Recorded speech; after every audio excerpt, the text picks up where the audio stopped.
Hello fellow sapiens and welcome to Sleepless Homo. Before we begin, take a breath. Wherever you are, lying in bed, driving through the night, cooking dinner, or quietly working with headphones in, this story is told slowly, softly, scientifically. So you can relax your brain, not overload it. This isn't clickbait, it's deep time. This is where the noise fades and the long story of humanity begins to unfold. One careful, humble chapter at a time. Now, if this kind of content helps you, if it keeps you company before sleep, or makes your commute feel a little less pointless, or just reminds you how strange and smart your species really is, consider liking and subscribing. It helps more than you think. Not just me, but anyone else out there who's searching for something quieter, and it tells the algorithms that maybe curiosity deserves a little more oxygen in this world. Also, I'd love to know, how do you use this story? Is it part of your evening wind down? A ritual while cooking? Let me know in the comments. Whether you're drifting off or locked in focus, I made this for you. And just so you know, if you happen to fall asleep during one of the chapters, it's okay, I've put timestamps in the description so you can pick it up the next day, right where you left off. Because this story, from beginning to end, is worth hearing. This is not fantasy, not myth, not speculation, just real science told slowly, with no promises of certainty, no gods in the gaps, just humble archaeology, cautious genetics, and a quiet voice, trying to make sense of the bones we left behind. And as always, stay curious, stay calm. Now, let's begin. Tonight's story is called The Migrations That Failed, Why Homo Sapiens Vanished Again and Again. A journey through 150,000 years of forgotten exits, dead-end wanderers, and the strange truth that we once left and then disappeared.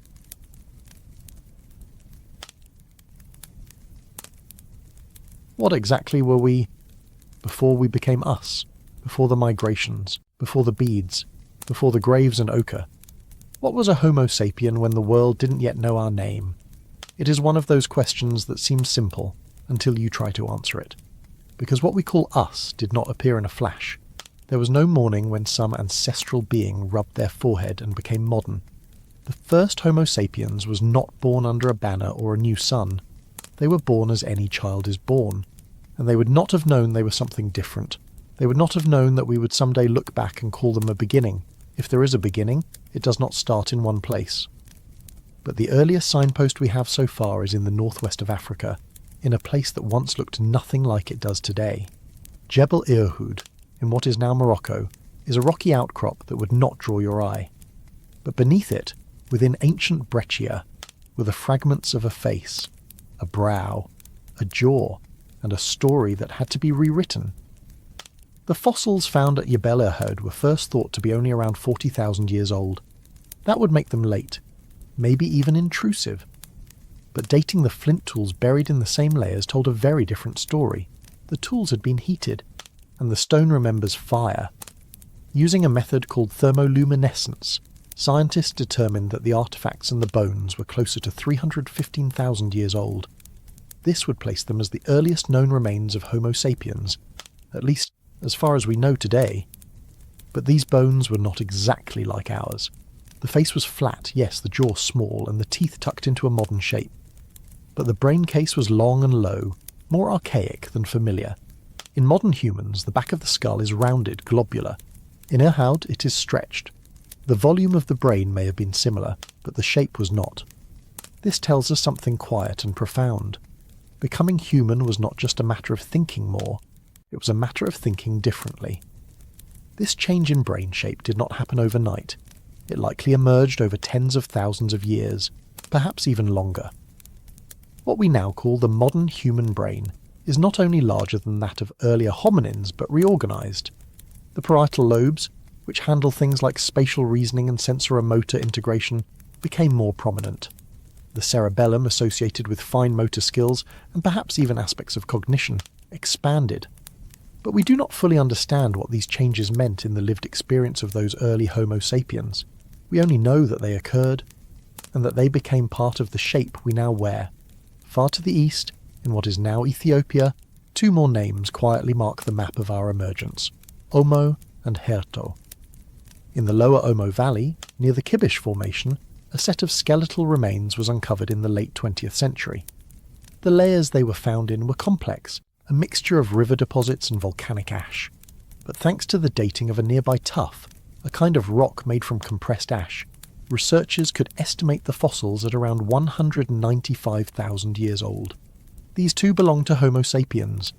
The Omois skull shows a mix of traits: a rounded cranial vault more like ours, but also a robust frame and thicker brow ridges than most people today. Again, not a leap, but a step. A little younger, at around 160,000 years ago, the Herto fossils, also from Ethiopia, add another layer to this story. The Herto skulls are more complete and show a blend of modern and archaic traits, especially in the adult male cranium with its long vault and heavily built face. When first discovered, the researchers gave them a subspecies name, Homo sapiens idaltu, elder or firstborn. Not all agree with this classification, and today the fossils are usually just called early anatomically modern humans. But the sentiment remains. These people, living near what would have been a massive lake in the Pleistocene Rift Valley, were some of the earliest humans we can recognise as kin. These were not just scattered individuals. They were part of populations, and those populations were not identical. The humans at Jebel Irhoud were likely as different from those in Ethiopia as people from opposite ends of a continent might be today. In fact, recent studies of ancient and modern DNA suggest that our ancestors may have evolved in a network of semi-isolated populations across Africa. This idea, sometimes called the African multi-regionalism model, suggests that early Homo sapiens did not emerge from a single cradle, but from a braided stream of evolving groups who occasionally exchanged genes, tools, and perhaps ideas. So while one lineage was experimenting with long, narrow skulls in the northwest, another was rounding out the brain case in the east, and others, whom we have not yet found, may have been doing something else entirely. The fossil record of Central and Western Africa remains thin. The stories are still buried, but we can say with some confidence that by around 300,000 years ago, the African continent was home to diverse groups of Homo sapiens. They would have looked different from one another. They might not have recognised one another as part of the same world, but together they were becoming what we now are. This slow becoming was not only in the skull, it was in the hands. The tools found alongside early Homo sapiens are often classified as Middle Stone Age. They include points, scrapers, and blades made with more refined methods than the Acheulean hand axes used by their predecessors. One of the key techniques was called the Levallois method. It involves shaping a core of stone in such a way that a final flake could be struck off with a precise form. Predictable, efficient, elegant. This is not the kind of skill that emerges accidentally. It suggests planning and teaching. The nappers of Jebel Irhoud and Herto were not simply bashing rocks together. They were working with intention. We also see early signs of symbolic behaviour, though they are rare and debated. In some sites dated to this general period, ochre, a reddish iron-rich pigment, appears. Ochre can be used in hide processing, as a sunscreen, or as a component of adhesive, but it can also be used to mark the skin, or the dead. At Herto, cut marks on the skulls suggest ritual treatment. One of the adult skulls appears to have been defleshed, then polished. Was it an ancestor, a rival, a warning? We do not know. And that is the honest answer. What we do know is that by this time, Homo sapiens were not alone. Other hominins, from the Neanderthals of Europe to the mysterious Denisovans of Asia, to still unknown groups within Africa, all shared the world with these early humans. But within Africa itself there is no clear moment of domination, no single site that marks the rise. Instead, there is persistence, complexity and diversity. Some populations, like those in Omo or Herto, may have continued for thousands of years. Others may have disappeared, leaving no trace but a few teeth or a scatter of stone. And some, perhaps, were absorbed into larger gene pools, their identities melting into a wider river. When we say anatomically modern humans, we are speaking in categories made by scientists. But those categories are always a little arbitrary. Bones do not label themselves. And evolution does not draw clean lines. The people of Jebel Irhoud would not have known they were more primitive than the people of Herto. The people of Omo would not have cared that their skull shape would someday be considered more globular. They were all just people, making tools, cooking food, living near water, watching the skies. And perhaps that is the most grounding realization. These earliest Homo sapiens were not prototypes. They were not half-finished beings on their way to us. They were fully alive, fully adapted to their time. If they had vanished, if no later wave had emerged, they would have still been a valid endpoint of evolution. We are not the goal of their story. We are just the thread that happened not to break. So what were we? Before we became us, we were many things. A brow wider here, a brain rounder there, a culture that burned bones, a face that faced the wind. There was no single invention, no dramatic leap, just a slow turning of the clay, shaped by environment, pressure, and chance. And somewhere in that mix, through droughts, floods, predators, and births, a species was forming that would eventually walk out into the wider world. But for now, in this time, there were only humans, young, strange, ancient humans, living across a continent so vast that even now we cannot map it fully, sharing traits but not yet a story, holding hands but not yet a name. And the haunting question that lingers as we end this chapter of the past is not just when we became us, but how many other versions there were, how many beginnings vanished, how many other kinds of human will never be found because their bones did not fossilize, or because we have not yet asked the right questions. That too is part of science, not knowing, and continuing anyway, quietly, carefully, humbly, because the only way to know where we began is to keep digging. If we all came from Africa, where exactly in Africa? It's a question that has shaped entire scientific careers, political ideologies, and late-night dorm room debates. A question that implies something fixed, something rooted, as if the birth of our species could be pinned to a single patch of soil. For more than a century, researchers searched for that patch, the original womb of Homo sapiens. Some imagined a lush Eden nestled between rivers. Others pointed to a highland lake or a sun-baked gorge. But in trying to find the one place we began, we may have been asking the wrong question. Because the closer we look at the African record from between 300,000 and 200,000 years ago, the more scattered the pieces become. Not chaotic, not random, but distributed, woven, as if our origins were never a single spark but a long, slow glow, flickering across a vast and changing continent. The idea of a single cradle of humankind is elegant in its simplicity, and for a time it was useful. In the mid-20th century, as fossils like the Omo skulls and the Herto remains were emerging from East Africa, it seemed plausible to draw a circle around the Rift Valley and call it the place. The idea that humans came out of East Africa became a shorthand for both geographic origin and narrative order, and it made a kind of intuitive sense. After all, the rift hosts some of the oldest archaeological and fossil evidence of early hominins. The geology is favourable for preservation. The tectonics expose layers of deep time. The volcanoes leave ashbeds that can be dated. In short, it's a good place to find bones. But just because a fossil is found somewhere does not mean it came from there, and just because a place gives us a clue does not mean it holds the whole answer. Recent discoveries have forced us to expand our vision beyond the rift, beyond any one region, and to think of early Homo sapiens as not emerging from a cradle, but from a braided stream.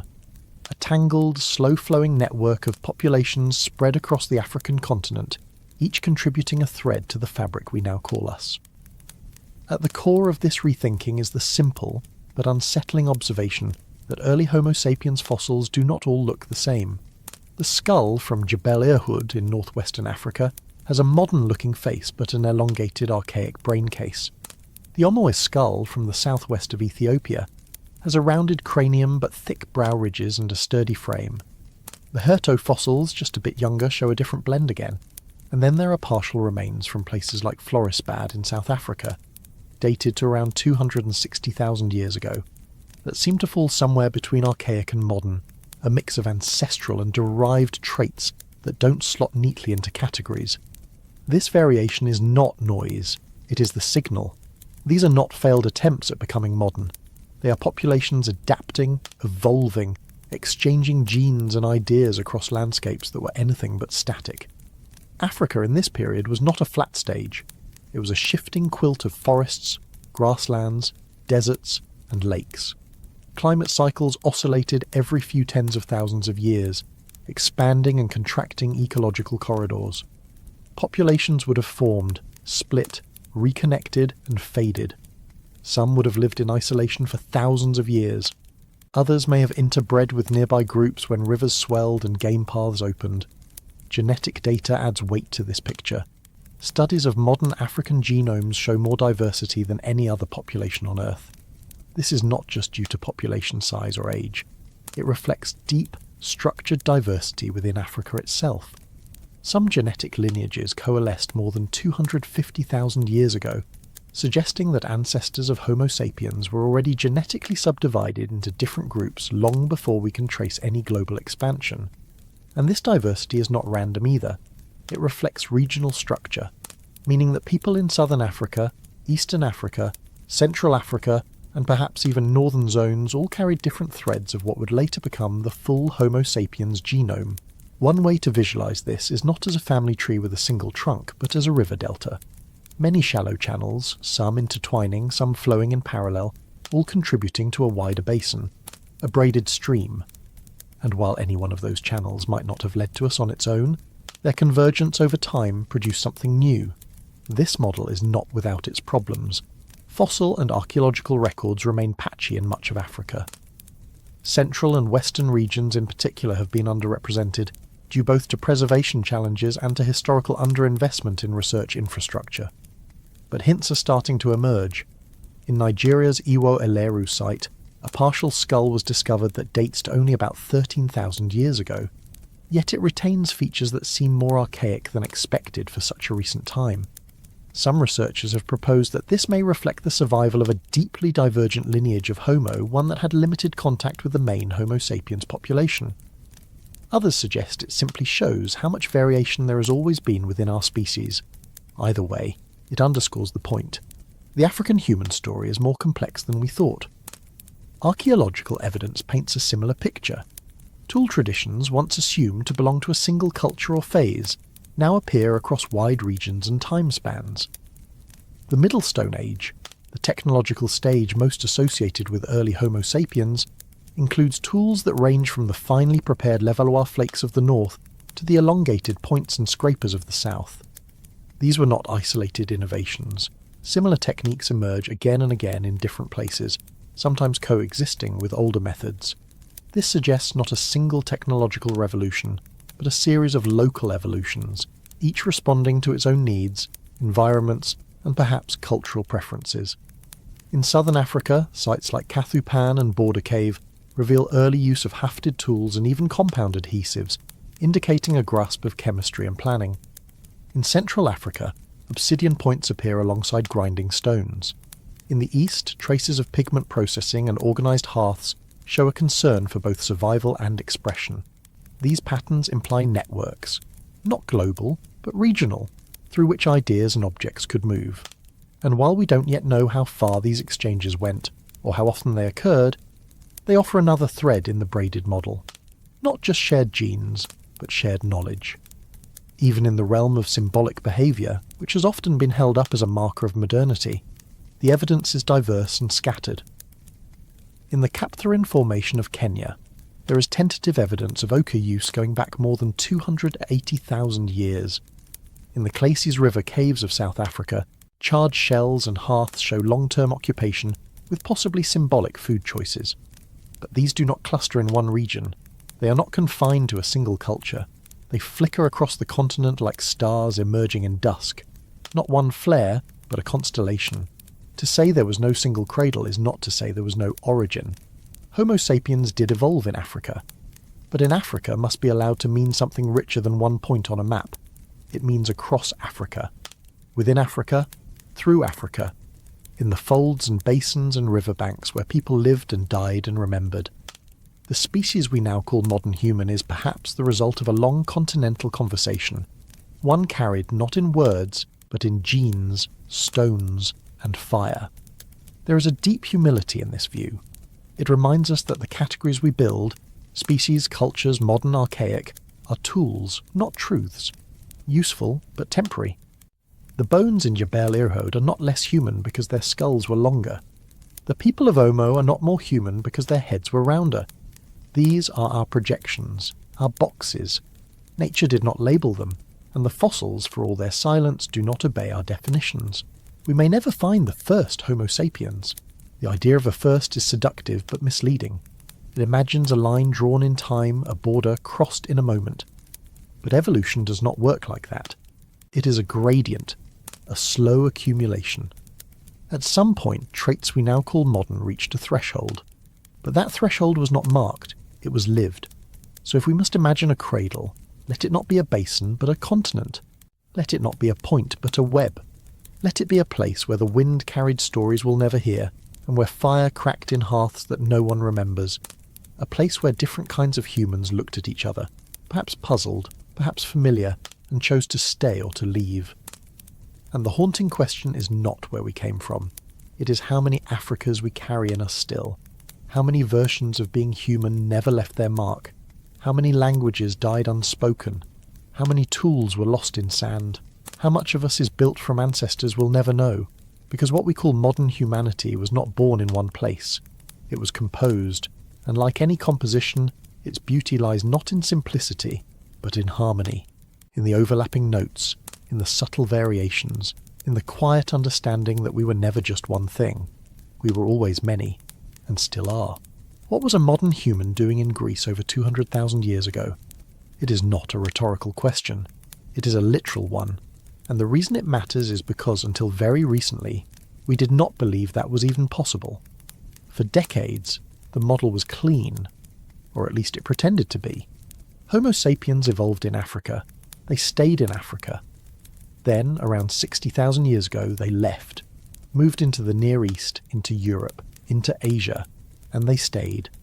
That was the version printed in textbooks. That was the version taught in classrooms. But every so often a piece of bone disagrees. In the southern reaches of Greece, along the western coast of the Peloponnese, there is a cave carved into a cliff overlooking the sea. Today it is known as Apodema. From the outside it does not seem remarkable, but within that rock face are some of the most quietly haunting fossils ever found. They were discovered in the late 1970s by Greek scientists excavating breccia deposits, ancient sediments turned to stone, sealed within the walls. 2 partial skulls were recovered. They were named Apodema 1 and Apodema 2, and for decades they sat, untouched, uncertain, misunderstood. Apodema 2 came first. It was more complete. A face, a brain case, enough to identify it as Neanderthal, or at least that was the consensus. The features fit: long low cranium, sloping forehead, prominent brow ridges. It seemed to confirm the story everyone already believed. Neanderthals were in Europe during the Middle Pleistocene. This skull, dated to around 170,000 years ago, matched that narrative perfectly. It was published, catalogued, accepted. But Apodema 1 was stranger.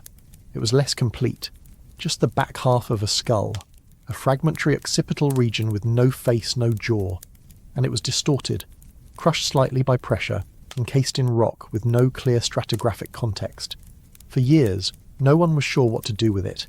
It did not look Neanderthal, but it also did not look entirely modern. It was shelved, figuratively and literally, filed as uncertain, and there it remained, until new imaging techniques arrived. In the 21st century, a group of researchers revisited the Apodema fossils using high-resolution computed tomography. They digitally reconstructed the skulls, correcting for distortion and loss, and when they looked again at Apodema 1, they saw something unexpected. The back of the skull was rounded, globular, not elongated. There was no occipital bun, no Neanderthal flattening.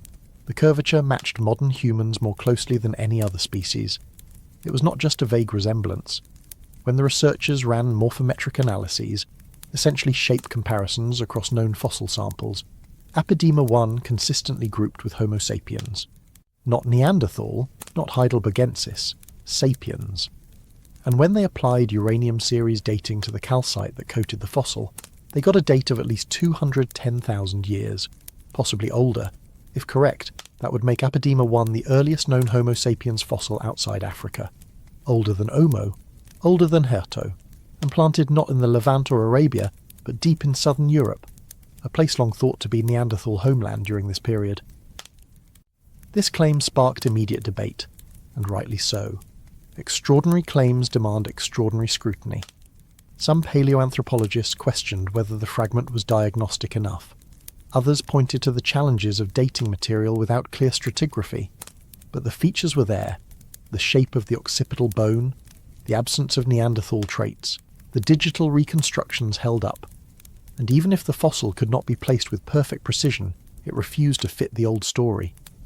If Apodema 1 truly belonged to a Homo sapiens individual and truly lived over 200,000 years ago, it implies that modern humans had reached Europe far earlier than we ever imagined. But here is the catch. There are no descendants, no cultural continuity, no genetic legacy we can trace. Whoever this human was, and whichever group they belonged to, they did not last. This perhaps is what makes Apodema so haunting. It is a fossil without a footprint, a ghost presence. The idea that a small band of Homo sapiens might have wandered northward across Africa, slipped past the Mediterranean, and found their way into the forests and hills of the Balkans, only to vanish, is both plausible and unsettling. It reframes Europe not as a stage entered during a great migration, but as a place touched and abandoned more than once. It also complicates the story of Neanderthals, because the younger skull, Apodema 2, is separated from Apodema 1 by nearly 40,000 years, and yet they were found within the same breccia deposit, in the same cave wall, just a few feet apart. One skull belonged to a modern human who arrived early and left no trace, the other to a Neanderthal who appeared later and held the land longer.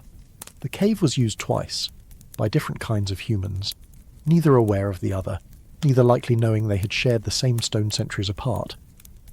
The symbolism writes itself.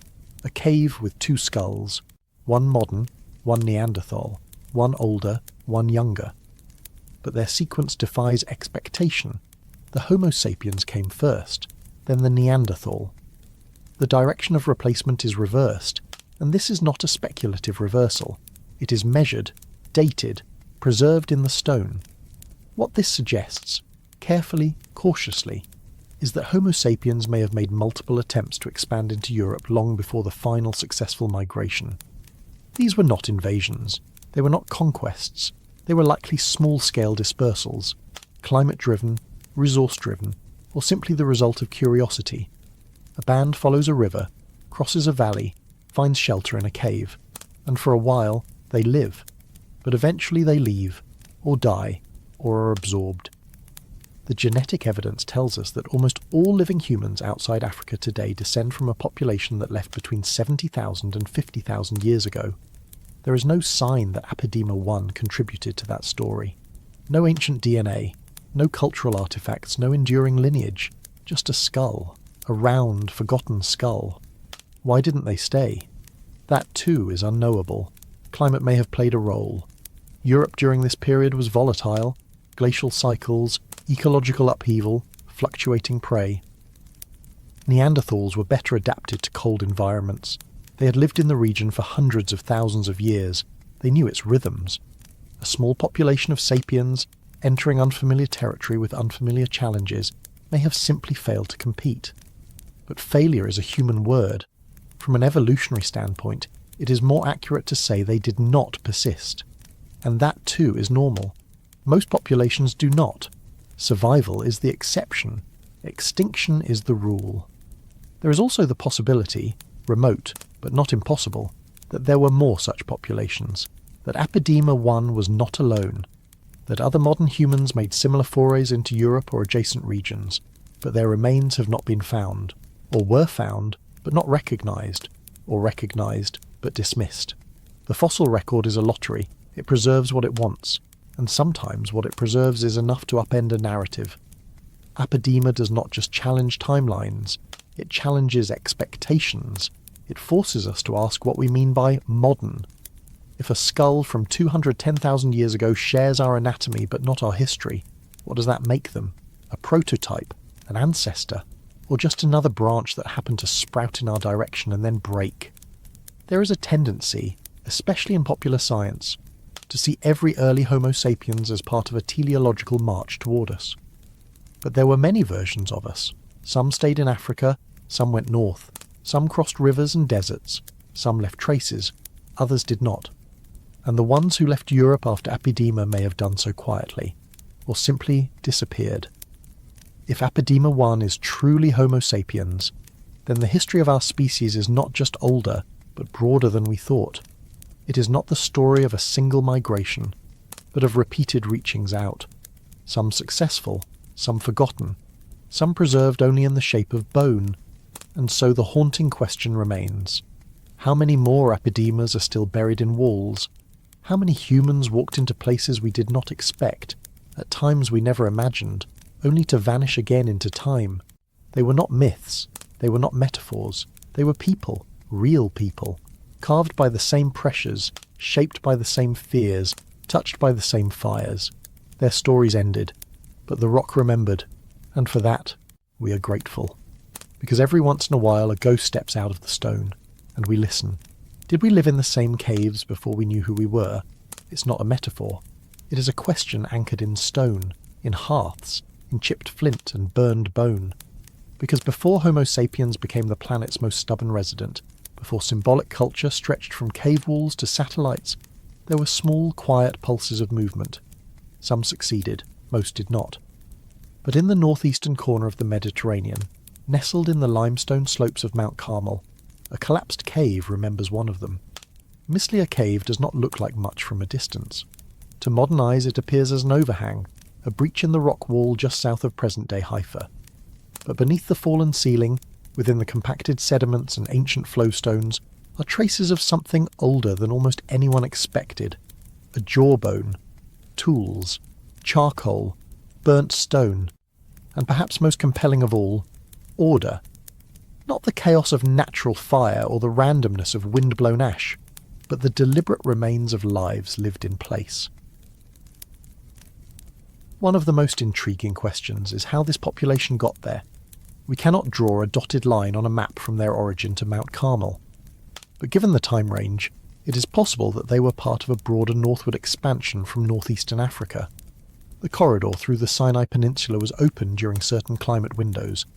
Habitats would have connected rather than divided regions, and for a time at least humans walked north. It was in the early 2000s that excavations at Mislia began to reveal their depth, literally and historically. Stratigraphic layers more than 3 meters thick, cemented with time, were carefully chiselled apart. What emerged was a sequence of human occupation unlike any other known at the time in the region. Within the deposits, archaeologists found a partial upper jawbone, a maxilla, with several teeth still intact. It was fossilised, heavily mineralised, but distinct. And when it was dated using a combination of uranium series and electron spin resonance techniques, the age range came back between 177,000 and 194,000 years ago. That alone would have been enough to redraw a few lines on a map. But the jaw was not Neanderthal. It was not some transitional Homo heidelbergensis. It was modern, or at least anatomically within the Homo sapiens range. The shape of the dental arcade, the morphology of the teeth, the structure of the bone, all pointed in one direction. This was, as far as we currently know, one of the earliest Homo sapiens fossils found outside of Africa. And it was not alone. Scattered throughout the same deposits were the signatures of daily life, tools shaped with the Levallois method, where a flint core is prepared in such a way that the final flakes, points, scrapers, blades, come off in precise planned forms. This technique was not new in the broader timeline, but its presence here, alongside the fossil, reinforced the association. These were not scavenged artefacts. They were made and used by the same people whose bones were buried there. There were other traces too: burnt bones, charcoal, heated flint, microscopic residues of ash layers, alternating with deposits of charred vegetal tissue, in some cases preserved in such detail that they still retained their cellular structure. Using micromorphology, scanning electron microscopy, and even Fourier transform infrared spectroscopy, researchers examined these layers and found evidence of deliberate fire use. Not just accidental burning, but organised hearths. In some cases, the remains of what might have been bedding, mats, or layers of grasses and fibres, arranged near fire, partially charred, compressed by time. It is difficult to overstate how rare this level of preservation is. Fire destroys, sediment distorts, but here, under the collapsed ceiling of Mislia, a snapshot of early human behaviour survived.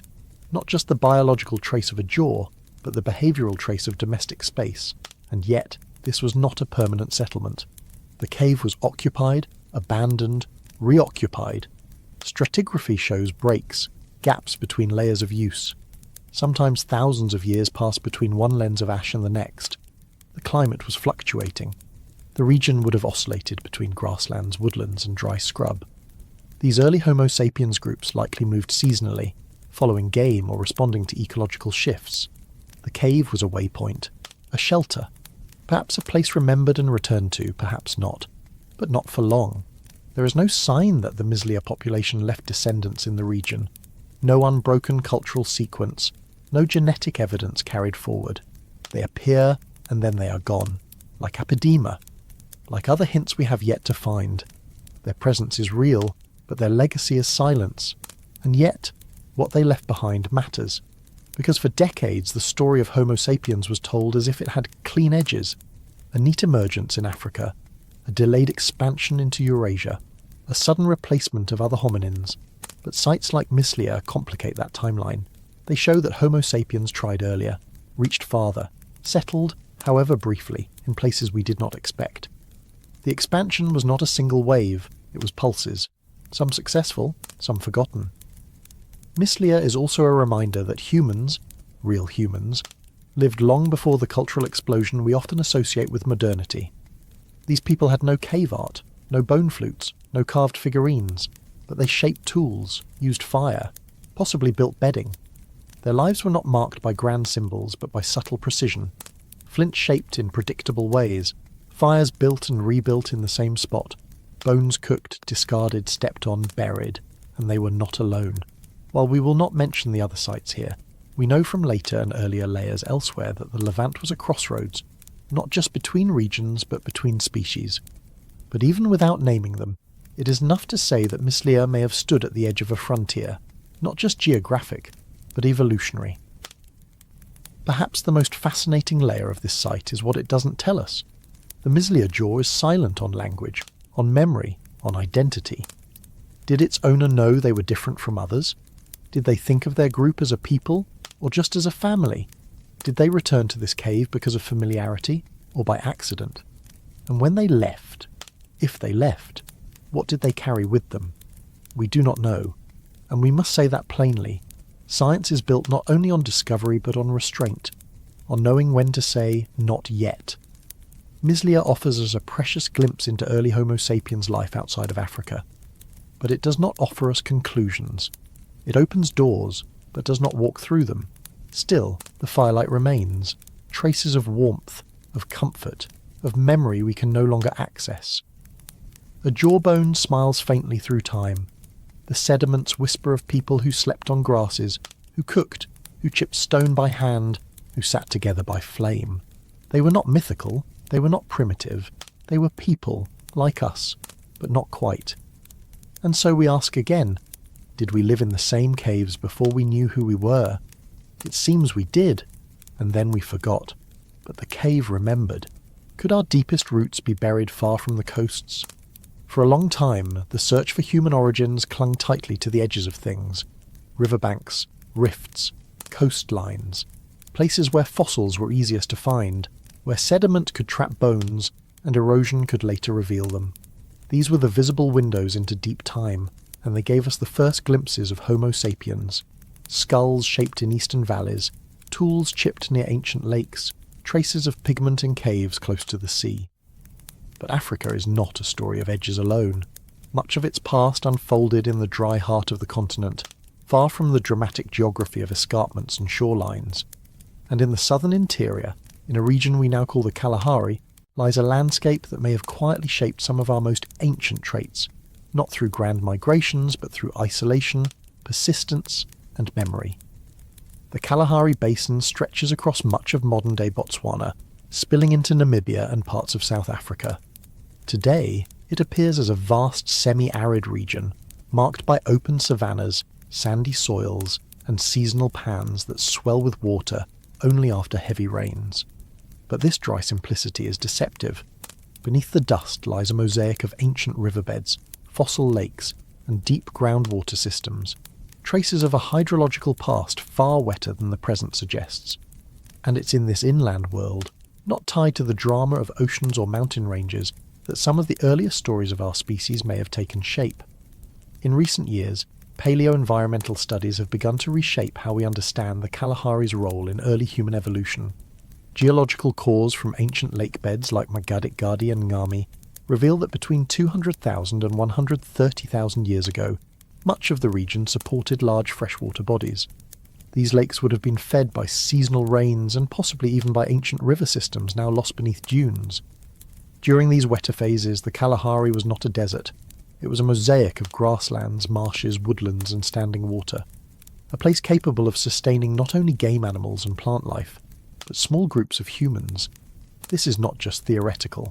Archaeological work in sites like Gamahana Hill, located on the southern margin of the basin, has uncovered compelling traces of early Homo sapiens activity. Excavations there have revealed hearths, burned ostrich eggshell fragments, and stone tools that date back to roughly 150,000 years ago. More than that, the site contains fragments of calcite crystals that appear to have been deliberately collected and transported. These are not utilitarian objects. They do not cut or scrape or pound, but they shine. Their surfaces catch the light, and in a dark shelter lit by flame they would have glowed. There is no way to know what these crystals meant to the people who gathered them. Perhaps they were admired for their beauty, or used in ritual, or simply kept as curiosities. But their presence hints at symbolic behaviour, at a way of seeing the world that goes beyond mere survival. And the fact that this happened far from any known centre of innovation forces us to reconsider how we define centre at all. In parallel, genetic studies have begun to highlight the importance of southern African populations in the broader Homo sapiens family tree. Modern Khoisan-speaking peoples who live in and around the Kalahari today carry some of the most ancient genetic lineages ever identified. Their DNA diverged from other Homo sapiens groups more than 200,000 years ago, suggesting that their ancestors were already distinct, and possibly isolated, when our species was still young. This does not mean that today's Khoisan communities are living fossils or unchanged relics of the past. No one is. All human cultures evolve, but it does mean that the roots of their lineage stretch deep into the interior, and that the populations who once lived here were not peripheral. They were foundational. The combination of genetics, archaeology, and paleoclimate research points to a model in which early Homo sapiens were not clustered in a single region, but scattered across diverse ecological zones. Some of them coastal, yes, but others tucked deep within the continental interior. In the Kalahari, these early humans would have experienced both abundance and scarcity, both wet and dry cycles, in patterns shaped by long-term climatic rhythms. And in these cycles they would have adapted. What does adaptation look like in this context? Not dramatic changes in tool form or anatomy, but subtle shifts in mobility, in foraging strategy, in social behaviour. When freshwater lakes dried into salt pans, people would have moved. When rains returned, they would have returned as well. These movements may have reinforced social bonds or created new ones. They may have fostered systems of knowledge, memory of where water could be found, how long it would last, what plants could be eaten after fire or drought. And in long-term isolation, traits could drift. Genetic variants, neutral or beneficial, might rise in frequency simply because populations were small and scattered. Over tens of thousands of years, these isolated lineages would become distinct, genetically, culturally, perhaps even linguistically. And when ecological corridors opened again, these groups might reconnect, exchanging genes and ideas, enriching the diversity of Homo sapiens as a whole. This pattern of fission and fusion, separation and reunion, is a powerful engine of evolutionary change, and it fits well with the braided stream model of human origins, in which our species did not emerge from one population in one place, but from multiple interconnected populations that shared and reshaped each other over time. It also helps explain why the archaeological record is so patchy. Inland sites, especially in arid regions, are harder to find and harder to preserve. Water, after all, is both giver and destroyer of evidence. It can bury, but it can also erode.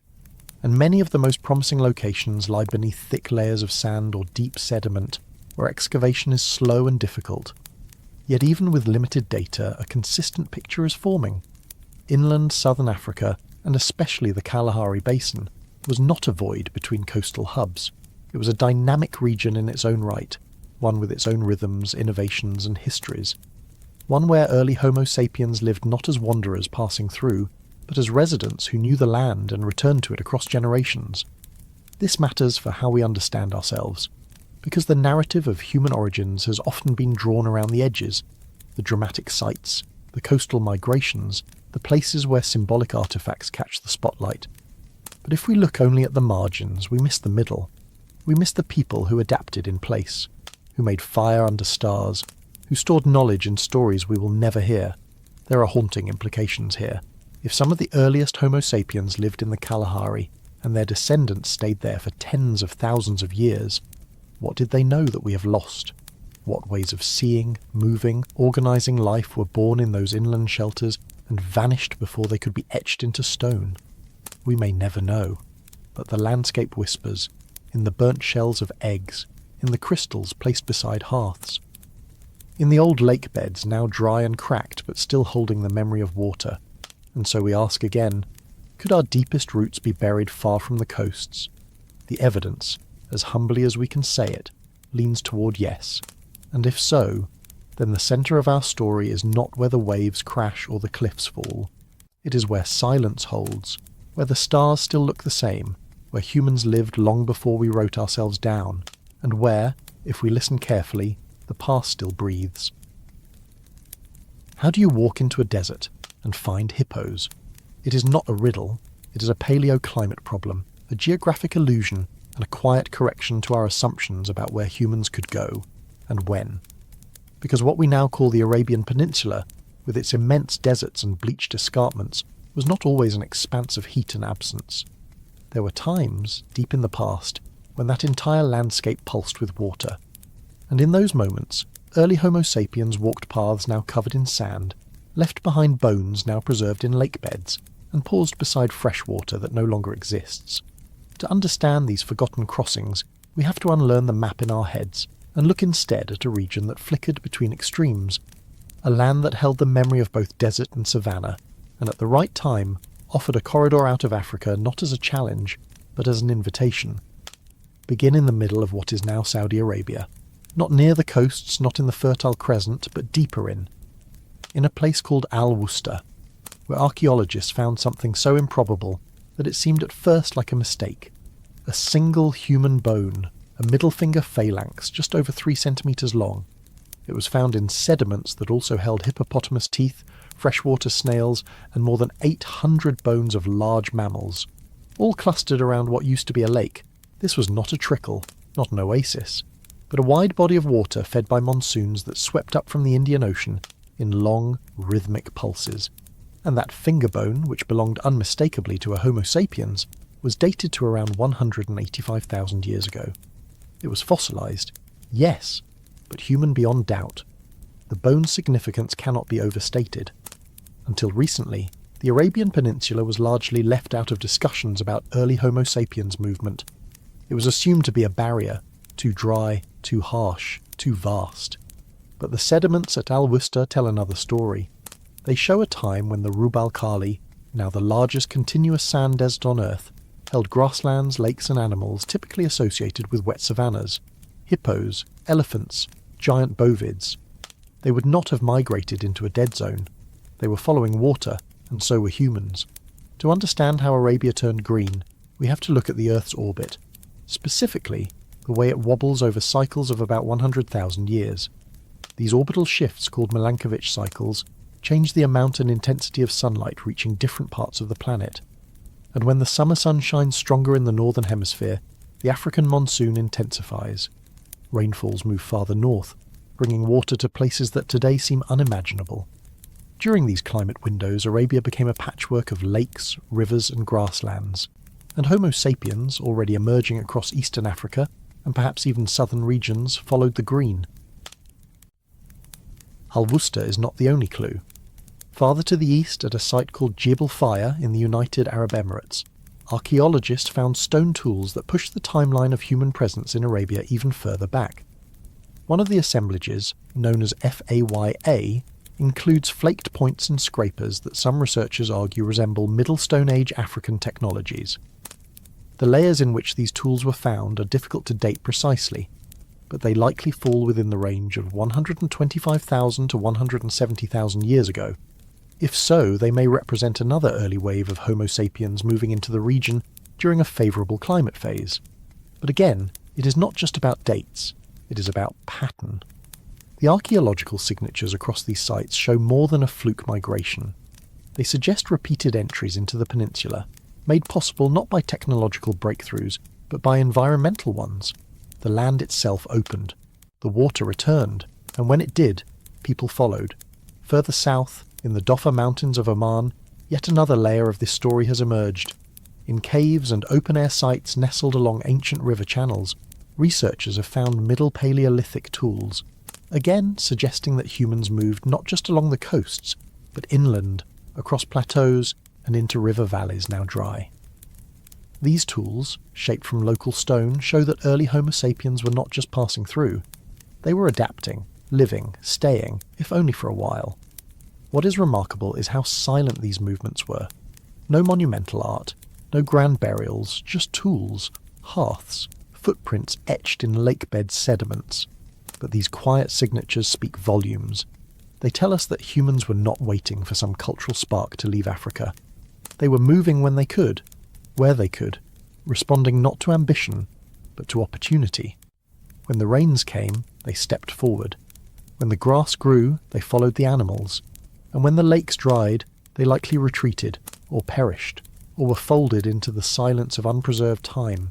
It is tempting to ask what they thought as they moved. Did they understand they were leaving something behind? Did they know they were in a new place? Or did the trees and birds and smells feel familiar enough to blur the edges? These are not questions archaeology can answer. But the rhythm of the record, the way these occupation layers appear, then vanish, hints at a way of life shaped not by conquest, but by season. Some scientists have called these movements pulses, not migrations in the modern sense with intent and destination, but expansions that surged and faded with the climate. The monsoon brought them forward, the drought drove them back, and in the brief windows when Arabia bloomed, it became not a corridor, but a world of its own, fertile, rich, and alive with things now buried. One of the more haunting aspects of this story is how completely it vanished. Today, the Alwester lake bed is dry.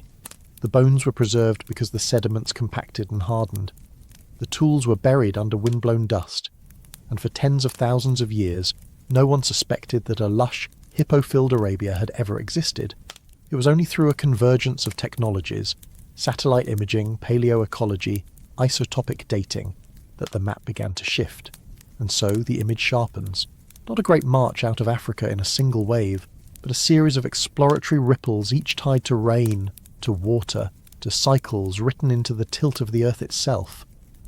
These humans were not just testing boundaries. They were following green lifelines across a continent and beyond. But these early Arabian populations, like others of their time, seem to have left no direct genetic trail. Their descendants did not fill the world. They did not replace Neanderthals. Their tools do not show dramatic leaps in innovation. But they mattered, because they show that Homo sapiens was never confined to a single path. They show that movement and return were part of our rhythm from the beginning, that we explored, not because we had to, but because we could. And then, as always, the climate shifted again. The lakes shrank, the grass withered, the corridor closed. Arabia hardened into silence, and the hippos vanished.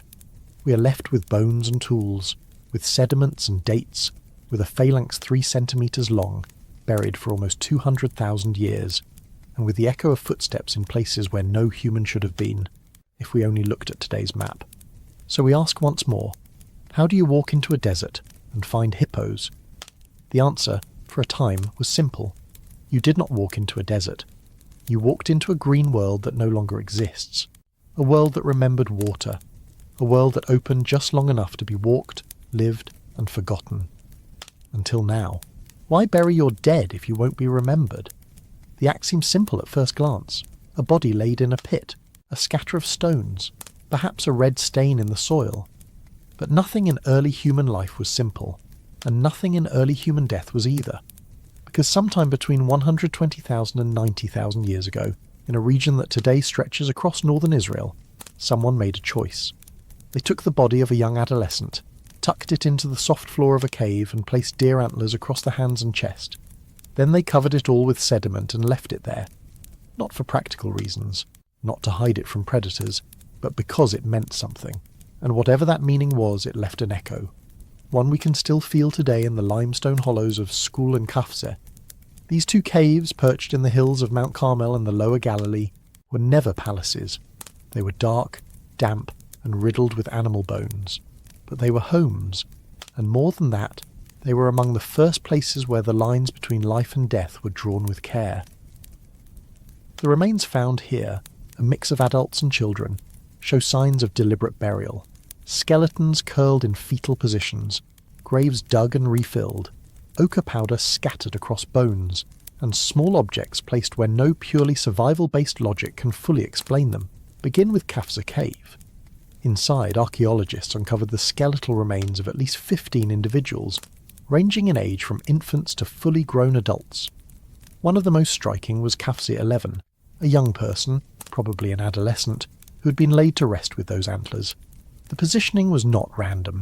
The hands were placed on the chest. The antlers lay directly above them, as if cradled. It is a scene frozen in sediment, so delicate that even the space between the ribs held meaning. What makes this burial especially important is not just its age, though that alone is astounding. At roughly 92,000 years old, it is among the earliest clear examples of symbolic treatment of the dead. But more than that, it is the care, the pattern, the decision to add something unnecessary. Deer antlers are not food. They are not tools. They are visual, tactile, iconic. Their inclusion suggests that even at this early time, Homo sapiens was already developing a relationship to death that went beyond the functional. They were already telling stories with objects, even if those stories have long since crumbled to dust. The same cave yielded other signs of thoughtfulness. Nearby, archaeologists found several perforated shells, glycymerous bivalves, that had likely been strung together as necklaces or pendants. These shells did not come from the cave. They came from the Mediterranean coast, some 35 kilometres away, and some had faint traces of red ochre on them, suggesting they were tinted, perhaps worn, and then left behind. None of this was necessary for survival, but all of it was necessary for something else, something inward, something social, something symbolic. Over at Skul Cave, the story continues. Dated slightly earlier to around 115,000 years ago, this site contained at least 10 individuals, also buried in shallow pits, some stained with ochre.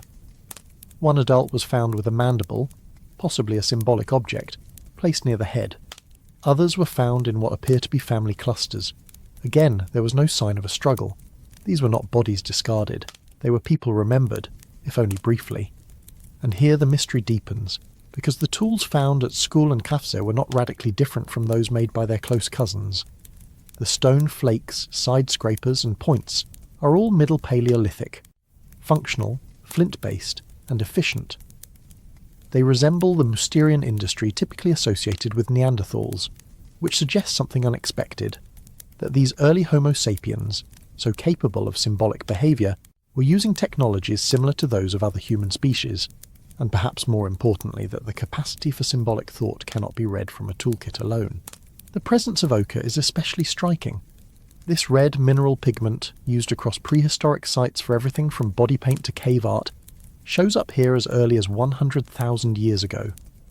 In Kafsa Cave, large chunks of ochre were found alongside the burials, some with signs of grinding. It is hard to imagine this as anything but intentional. Ochre does not form in caves. It must be collected, prepared, and brought in. Which means someone thought the effort was worth it. For colour, for ritual, for reasons we can only infer. But as with so much in early human history, this story has a sharp edge, because the people of Skul and Kafse left no genetic descendants. Their line ended. Their caves were later reoccupied by Neanderthals, and for all their symbolic acts, their burial traditions, their shell necklaces, they are not the ancestors of modern humans alive today. They are a vanished experiment, a cultural flicker that did not continue, a thread that snapped in the weave of time, and yet what they left behind matters, because it forces us to rethink what it means to be human, not in the sense of survival or anatomy, but in the quiet ways we shape meaning. To bury a child with antlers, to gather shells from a distant coast, to grind ochre into powder and smear it across the bones. These are not strategies, they are signals. They tell us that even this early Homo sapiens had begun to live in a world layered with abstraction. That our ancestors, or at least our cousins, were already speaking a language made of gesture, colour and form. Some researchers have argued that this behaviour implies religion, or at least the stirrings of spiritual thought. Others are more cautious, noting that symbolic objects can arise from many contexts: identity, group cohesion, grief. But what remains unarguable is that the people of School and Kafze were doing something beyond the pragmatic. They were doing something we still do today, marking the end of life with meaning. The surrounding landscape at the time would have supported this kind of complexity. The fauna preserved in the caves includes gazelle, deer, cattle, and even rhinoceros. This was not a barren wasteland. It was a rich, mixed environment with grasslands, woodlands, and coastlines within reach. Resources were plentiful enough to allow time for reflection, and reflection, it seems, led to ritual. One haunting possibility is that the symbolism seen here developed not in isolation, but in response to something else: cultural competition, the presence of other hominin groups nearby, a need to distinguish identity, to forge bonds. We cannot prove this. But the overlap in time between Neanderthal and Homo sapiens' presence in the Levant leaves room for speculation. Did the burials intensify as encounters increased? Did the beads and ochre carry meanings of belonging, of territory, of memory? It is a theme that recurs throughout our history. That meaning often arises in tension. That identity crystallizes in contact zones. And here, on the edge of Africa, in a narrow stretch of land that has always served as a bridge between continents, we find perhaps the earliest evidence that humans were more than toolmakers. They were storytellers, even if their stories are now silent. And that brings us back to the question, why bury your dead if you won't be remembered? Maybe the answer is not about memory, maybe it is about grief, or about honouring a life even if no one else ever knows. Maybe it is about the act itself, the motion of placing, the weight of the antlers, the red of the ochre. Maybe meaning is not always meant to last. Maybe it just needs to exist. Once. Or maybe they hoped we would find them, not us specifically, but someone, some descendant of their species who would look into the cave, brush away the dust and wonder who they were, and in doing so, remember them anyway. What happens when your road out becomes a lake? For most of recent history, we've pictured the Sahara as an obstacle, a harsh wall of sand and silence, a dead zone between worlds, and in many ways, that image isn't wrong. The modern Sahara is the largest hot desert on Earth, a place where rivers vanish, where bones bleach in weeks, where even the wind sounds hollow. But it hasn't always been that way. And for much of the past 200,000 years, this desert has done something far stranger than merely keep people out. It's lured them in, fed them, sheltered them. Then, when they tried to leave, it trapped them. Because once upon a time, the Sahara was green. Not metaphorically, not in patches, but fully, richly, astonishingly green. Across vast stretches of what is now dust and rock there were rivers, lakes, woodlands, herds of gazelle and antelope, hippos basking in shallow water, and humans. Humans who walked, hunted, foraged, and likely wondered how long this miracle would last. These were not coastal pioneers or highland recluses. They were inland Africans, thriving in the heart of a continent whose climate pulsed like a breathing lung. To understand how, we have to shift the lens of time, zoom out, not across decades or even millennia, but across climate cycles. Earth's tilt and orbit are not constant. They wobble, subtly but profoundly over tens of thousands of years. These cycles, known as Milankovitch cycles, change how much sunlight reaches different parts of the planet. And when the northern hemisphere tilts just right, the African monsoon strengthens. Rain falls deeper into the continent. The deserts bloom. This is the origin of the so-called Green Sahara periods, intervals lasting several thousand years when rainfall transforms the desert into a mosaic of lakes, wetlands, and savannas. These were not just brief interruptions. They were fully functional ecosystems. And for Homo sapiens, they offered something that much of the rest of Africa could not: a corridor. Across the Sahara, these wet phases created vast networks of river channels, now buried beneath sand, that connected Central Africa to the Mediterranean world. These rivers are detectable today through satellite imagery and geophysical surveys. They show up as fossil riverbeds, long-forgotten arteries of life, some fed into giant paleolakes, such as Lake Megachad in what is now the southern Sahara. At its peak, this single lake was larger than the modern Caspian Sea, a true inland sea, teeming with fish, crocodiles and birds. Surrounding it, grassland stretched for hundreds of kilometres. In this context, Homo sapiens moved. Not in a desperate flight from scarcity, but in a confident stride through abundance. Archaeological finds across the Sahara, stone tools, animal bones, hearths, attest to human presence during these green phases.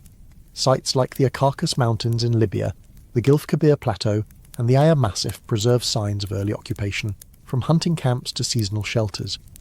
In Niger, at Gobero, skeletons of early humans lie buried in once fertile lake margins, their bones curled in peaceful repose beneath ancient sediments. These were not survivors clinging to the edge. They were people living in a place that felt, at least for a while, like home. But this is where the trap begins, because the Sahara's green phases do not last. As orbital parameters shift, rainfall retreats.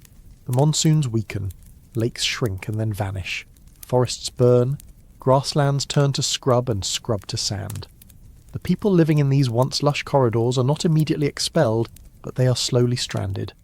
Rivers that once offered passage become barriers again. Waterholes dry up, migrations stall, isolation creeps in.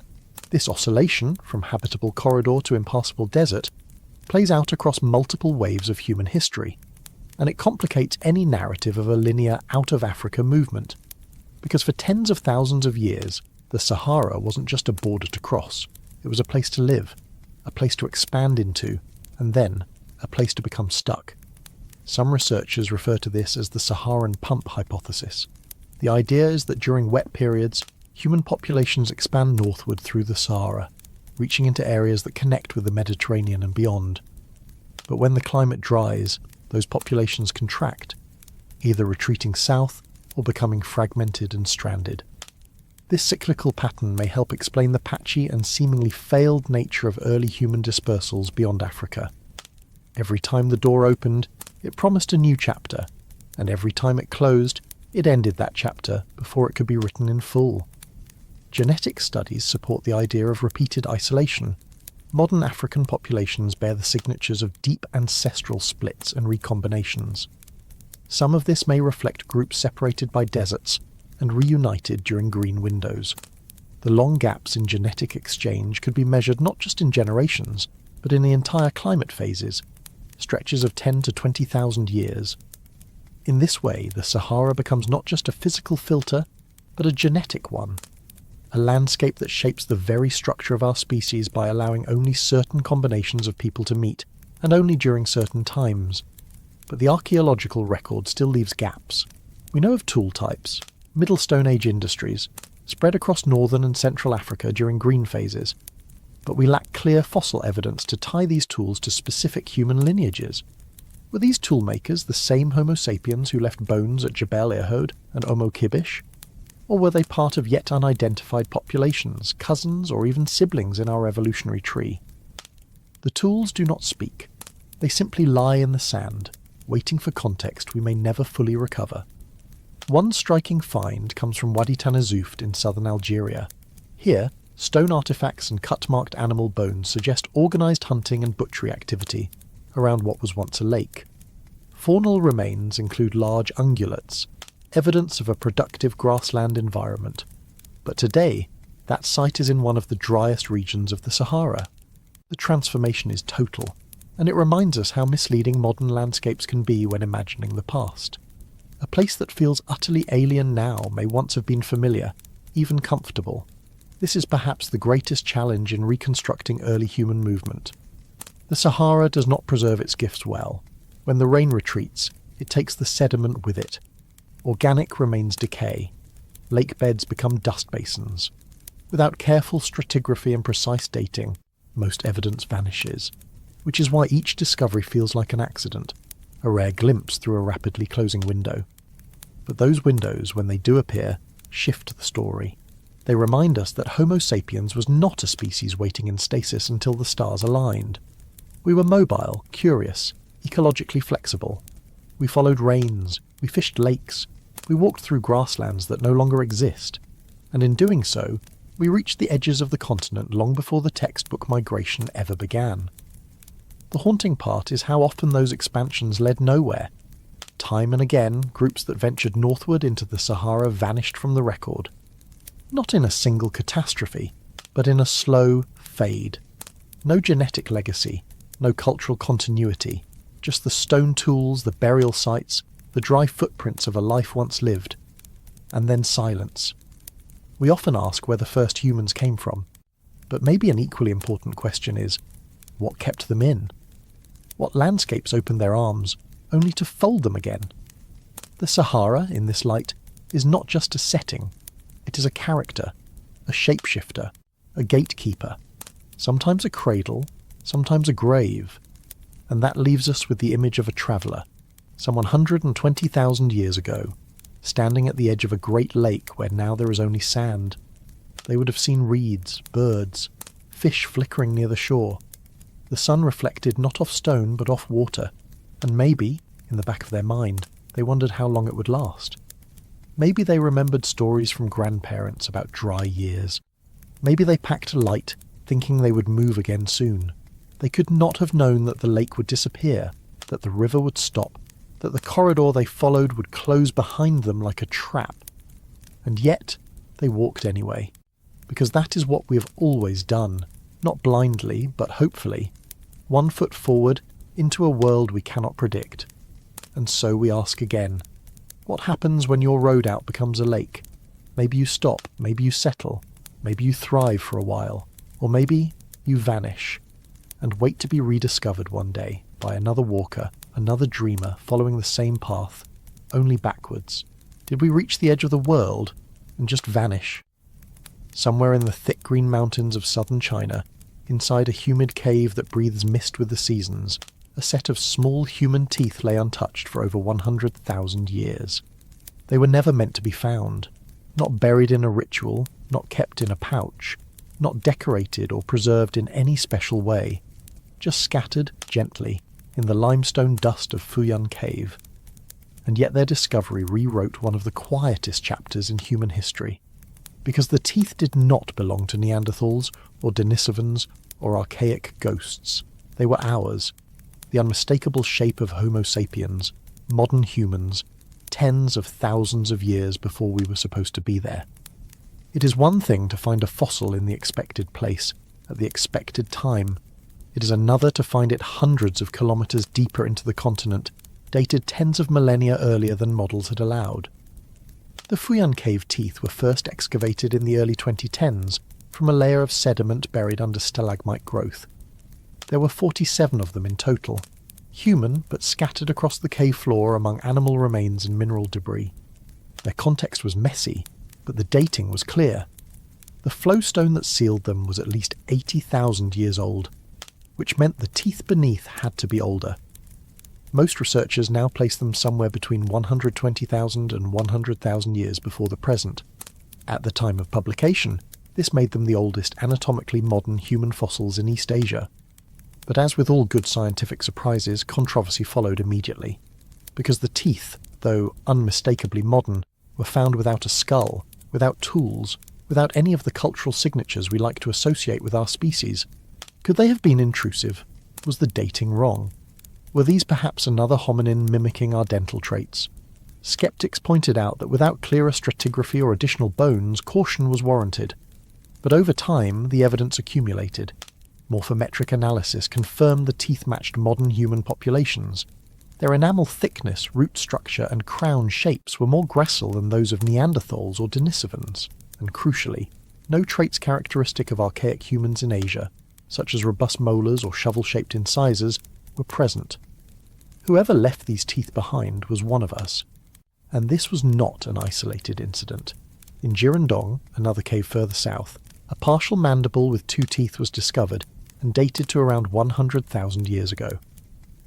The jaw was more fragmentary than the Fuyun set, but it too displayed a mixture of modern and archaic traits. A chin beginning to emerge, smaller molars, more delicate proportions. These are not the kinds of fossils that draw headlines. They are not skeletons in dramatic repose. They are small, broken, and contentious. But together they sketch the outline of a vanished population, Homo sapiens who reached the misty forests of southern China tens of millennia before the great dispersal that populated the rest of the world. What were we doing there? The terrain of southern China is a patchwork of limestone hills, forested ridges, and deep, wet caves. It is not the easiest place to live, nor the easiest to excavate. The climate is harsh on organic remains. Bones rot, layers shift. But caves like Fuyan and Jirendong offer one advantage: shelter from time. Their internal temperatures remain stable. Dripping stalactites create carbonate seals that slow the destruction of anything trapped beneath them. This is why, despite the difficulties, these caves have preserved some of the oldest glimpses of human presence in East Asia. But presence alone is not enough. The real question is whether these early humans thrived, or merely passed through. At present, there is no direct evidence that the populations represented by the Fuyan or Jirendong teeth contributed to later Asian groups. No genetic continuity has been confirmed. No cultural traditions trace back to them. They appear in the record, unannounced, and then disappear, as if they reached the edge of the world and then stepped off. This has led many researchers to frame these early East Asian sapiens as another failed migration, a pulse, a wandering branch. Perhaps a small group followed rivers or coastlines, driven by climate or prey, and made it into what is now China during a particularly hospitable window. They settled in caves, lived off the land, left almost nothing behind. And then, when the climate shifted or the ecology changed, they died out. Not with a bang, but with a quiet fade. A lost branch on the tree that bloomed too early. But even that metaphor may be too simple, because their presence forces us to reconsider how fast, how early, and how widespread Homo sapiens really were. If modern humans were living in southern China over 100,000 years ago, that implies not just presence, but adaptation. These weren't tropical wanderers lost in the hills. They were functional, surviving, breeding. They found water, they found food. And for a time, they made it work. It also suggests that coastal routes long theorized but difficult to prove may have played a key role in these early dispersals. The so-called southern dispersal hypothesis proposes that some Homo sapiens followed the rim of the Indian Ocean, moving from the Horn of Africa through Arabia, then skirting the coasts of the Indian subcontinent, and eventually reaching Southeast Asia and beyond. This path would have taken advantage of interglacial sea levels, monsoon-enhanced rainfall, and abundant marine resources. But the archaeological record along these routes is spotty. Sea levels have since risen, burying ancient coastlines underwater, and much of the migration would have left ephemeral traces: shellfish middens, bamboo tools, footprints in sand, none of which preserve well over 100,000 years. In this context, caves like Fuyan and Jirendong become precious, not just for their fossils, but for what their mere existence implies, that humans had reached these far eastern latitudes at a time when the rest of the world still seemed quiet. And they had done so, perhaps, by a route that we may never fully reconstruct. One mystery that lingers is the apparent absence of stone tools at Fuyan Cave. Unlike other Middle Paleolithic sites, where Levallois flakes or core tools provide cultural anchors, the Fuyan assemblage lacks clear lithic evidence. Some speculate that the tools used here were perishable: bamboo knives, wooden spears, fibre nets, all lost to decay. Others suggest the humans here were part of a minimalist foraging strategy, relying more on scavenging or trapping than on tool-based hunting, but without artefacts this remains a guess.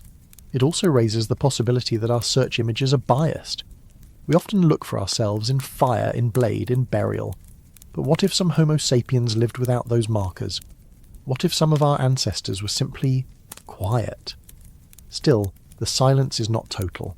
In the nearby cave of Luna, thousands of animal bones, including deer and pig, have been found in layers overlapping with the presumed occupation range of early humans.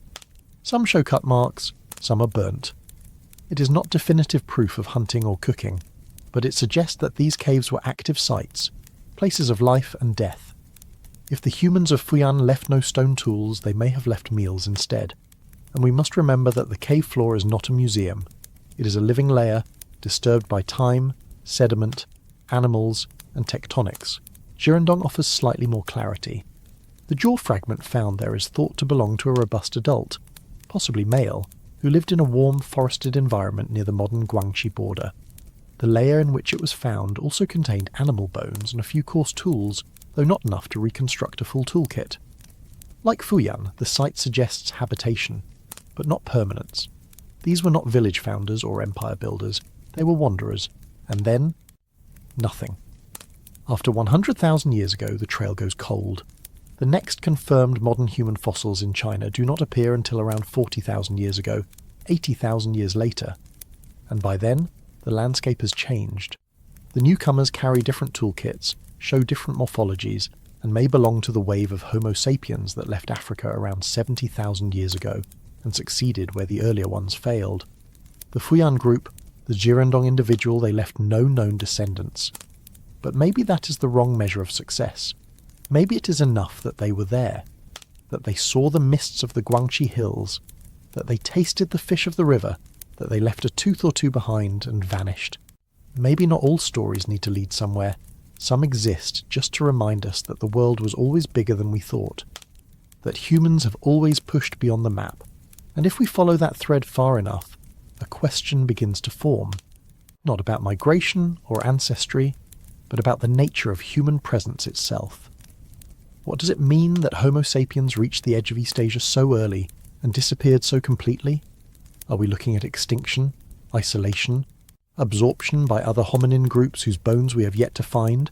Or are we simply looking at a blind spot, a hole in the record that will one day be filled, because caves are patient and the earth forgets slowly? There may be more teeth, more bones, more silent proof of early humans waiting under the hills, and perhaps one day someone will find a mandible that changes everything, a child's skull, a hearth, a tool pressed into the mud of a river long vanished. Until then, all we have are the teeth, and the mist, and the quiet echo of a question. Did we reach the edge of the world and simply turn back? Can one fossil finger rewrite a continent's history? In a parched corner of the Arabian Peninsula, where wind carves silence across the desert, and not even the horizon seems to move, a small bone lay hidden under lakebed sediment for nearly 90,000 years. It is an ordinary-looking thing, beige, curved, just over 3 centimetres long. If you were walking past it today, you'd mistake it for a bird's fragment, or maybe a misplaced toe from some forgotten ungulate. But in the right hands and under the microscope of modern paleoanthropology, it is a miracle. Because this unremarkable digit from Al-Wusta is the oldest known Homo sapiens fossil in Arabia, and that finger, quietly curled in the soil, is still pointing east. For decades, the Arabian Peninsula was treated like a blank space in the human story, a giant, inhospitable land bridge between the meaningful parts of our journey. It was dry, vast, and seemingly lifeless. Most researchers assumed that early humans either went around it or crossed quickly without leaving much behind. But that assumption, like many in the study of deep time, was based on absence. The absence of bones, the absence of hearths, the absence of any sign that someone had lived here long enough to leave a trace. Then came the site of Al-Wusta. Located in the Nephid Desert of northwestern Saudi Arabia, the area today appears utterly unlivable. Red dunes, high heat, barely a trace of surface water. But it wasn't always this way. Around 90,000 years ago, this desert was a green savanna. It held lakes, grasses, hippos, and gazelles. It was for a time a continuation of the African ecosystem, not its opposite. And that is what drew people here. The Al-Wusta excavation began in the early 2010s as part of a broader push to re-examine neglected zones in early human dispersal. And what they found surprised everyone. In addition to the now famous finger bone, the site contained stone tools, cut-marked animal bones, and sedimentary evidence of an ancient freshwater lake. This wasn't just a campsite, it was a fully functioning environment, a place where humans could survive for generations. The people who came here weren't racing across Arabia, they were living in it. Now, about that finger. It is officially known as AW1, and it is a proximal phalanx from the middle finger of a modern human. The shape is unmistakable, curved but not robust, with proportions matching that of Homo sapiens. It is not Neanderthal. It is not archaic, and crucially, its size and geometry rule out every other known hominin. Using uranium series dating and electron spin resonance, researchers placed the bone at roughly 85 to 90,000 years old. That makes it the earliest confirmed presence of our species in the heart of Arabia, by tens of thousands of years. It is worth pausing to consider how rare this is. Fossils from this time period are scarce everywhere. Fossils from this time period in Arabia are practically non-existent. Yet here, at the ancient edge of a lake, someone left their finger behind. Perhaps they died nearby. Perhaps scavengers scattered their remains. Perhaps the rest of the skeleton lies just a few meters deeper, still waiting. But even this one piece is enough to reshape our understanding of early human dispersal. Because this is not the out-of-Africa migration that gave rise to the global populations of today. That comes later, between 70 and 50,000 years ago. This is earlier. This is different. This is evidence of another pulse, another wave, one that left Africa before the world was ready to remember it. The Al Worcester site, in addition to the fossil, yielded over 300 stone tools. Most are classified as Middle Paleolithic, made from locally sourced chert, shaped by a simple but effective reduction sequence. There are flakes, points and scrapers, consistent with hunting and butchering. They suggest not just transient movement, but actual ecological adaptation. Whoever lived here knew what they were doing. Even more striking is the faunal assemblage. The bones of animals found at Al Worcester read like a checklist of wetland Africa: hippos, oryx, wild cattle.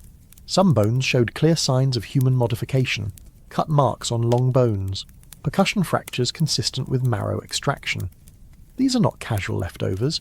They're evidence of processing, of nutritional strategy, and they place Homo sapiens in direct interaction with a rich, complex ecosystem that no longer exists. The real power of Al Worcester lies in what it implies. Not just that early humans reached Arabia, that part is now widely accepted, but that they did so during climate windows that made the impossible possible. During the late Pleistocene, monsoon patterns shifted periodically due to orbital cycles, particularly the precession of Earth's axis. These shifts, which happen roughly every 20 to 23,000 years, altered the reach of the Indian Ocean monsoon, bringing rainfall northward into the Arabian interior. When that happened, deserts transformed, ephemeral lakes appeared, rivers flowed, the land turned green. These so-called Green Arabia phases are now known to have occurred repeatedly throughout the Pleistocene. They created corridors, not in the modern sense of roads, but in the ecological sense. Strings of habitable zones that early humans could follow, and crucially, these were not narrow highways. They were broad, diffuse pathways, scattered oases and valleys, sometimes hundreds of kilometres across, that opened and closed depending on rainfall and vegetation. If you were a hominin moving on foot, following herds or rivers, this mattered more than any map. Al Worcester, it seems, was one of the stops along such a corridor, a lakeside habitat that appeared during one of these greening phases and offered just enough water, prey and shelter for a small population to establish itself, at least for a while. But of course it didn't last. The climate shifted again, rain retreated, the lakes dried, and the corridor collapsed. The humans of Al Worcester either moved on, or didn't.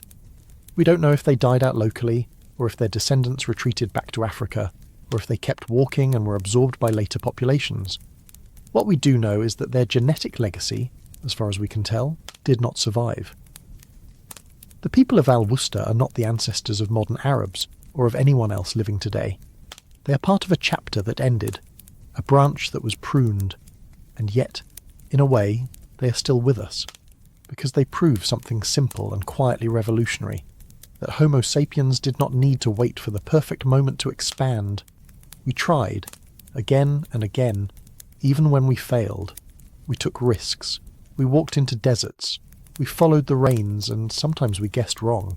But that is what makes us human. Al Worcester is a reminder that not all migrations are successful, but all are significant. There is something oddly poetic about the fact that our first confirmed footprint in Arabia is a single finger. Not a jaw or a skull or a burial, just the part of the hand we use to point, to reach, to say, over there, let's go. It is a gesture frozen in time, still calling us toward the edge of what we know. It also forces us to reconsider how we define success. If you measure by descendants, Al-Wusta was a failure. If you measure by presence, by the simple fact of existence, of survival in a changing world, it was a triumph. For thousands of years, Homo sapiens lived here. They drank from the lake, they hunted gazelle, they sat by the fire under stars no longer visible, and for a while, they made it work. Then the desert came back. Today that lake is gone, the hippos are gone, the grass is gone, but the finger remains. And with it, a question that has no easy answer. How many times did we walk this earth before the world was ready to remember us? Because Al-Wusta is just one site, and the Arabian Peninsula is vast. There may be others, other lakes, other tools, other bones curled into the sediment, waiting for someone to find them, each one a quiet echo of our most persistent instinct, not to settle, not to dominate, but simply to move, to see what lies beyond the next ridge, to point towards something better, and follow it. Maybe we should be grateful that not all migrations succeed. Without the failures we would have no mystery, and without mystery we would have no story. And if the past tells us anything, it's that our story is never finished, not even in the sand. How do you leave no bones, but still leave a trail? It is the kind of question that frustrates archaeologists and tempts storytellers. In the long record of early Homo sapiens wanderings, South Asia stands as both a crucial waypoint and a haunting blank spot. We know we passed through, we are almost certain of it, but for a long time the land withheld its evidence. No skulls, no jaws, no ribs in the red sands, just a ghostly persistence of stone tools, scattered across the subcontinent like the footprints of travellers who never stopped long enough to build a home. The puzzle is not one of absence, but of silence. Southern Asia, particularly the Indian subcontinent, was not empty between 100,000 and 70,000 years ago. Far from it. It held rivers, forests, grasslands and coasts. It had the ecological richness to sustain entire populations of hominins. And in fact, there were already humans here long before our species stepped in. Some of the earliest Herculean tools on the continent may date to over 1 million years ago, likely crafted by Homo erectus. Later, we find Middle Paleolithic artifacts, made with prepared core techniques, flake tools and points. The forms are different. The patterns evolve, and somewhere along this technological trail something changes. But no one left a femur to explain it. In the past few decades, a quiet revolution has unfolded in the archaeology of South Asia. Not because bones have been found, but because archaeologists have learned to read the stones with deeper nuance. In places like the Jwalapuram Plateau in southeastern India, layers of stone tools preserved beneath, within and above volcanic ash deposits offer a rare stratigraphic sequence. And one of those ash layers, in particular, tells a story so extreme that it has been blamed for near extinction. Around 74,000 years ago, a volcano erupted in what is now Sumatra. This eruption, known as the Toba supereruption, was one of the largest in the past 2 million years. Its ash cloud stretched across much of the Indian Ocean basin, blanketing parts of India in several meters of debris. For decades, some researchers believed that this event triggered a global ecological catastrophe, leading to a severe population bottleneck in early Homo sapiens. According to this view, the eruption wiped out most human populations across Asia, leaving only a few survivors in Africa to repopulate the world. It was a dramatic idea, elegant in its simplicity, catastrophic in its implications. But the stones tell a more complicated story. At Jwalapuram, archaeologists found Middle Paleolithic tools both below and above the volcanic ash. The tools before the eruption and those after were strikingly similar. Not identical, but continuous. That suggests that whoever was living in the region when the ash fell did not vanish. They adapted, they endured, and they kept shaping stone in ways consistent with earlier traditions.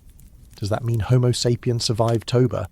Or were these tools made by another hominin entirely? Could it have been late surviving Homo erectus? Or some regional archaic human we haven't named yet? Or perhaps, and this is where the story turns inward again, perhaps it was us, but a version of us not yet ready to leave permanent marks. The difficulty in assigning toolmakers to species without fossil remains is one of paleoanthropology's central frustrations. Behaviour does not always leave a skeleton, and technology is not the sole domain of one lineage.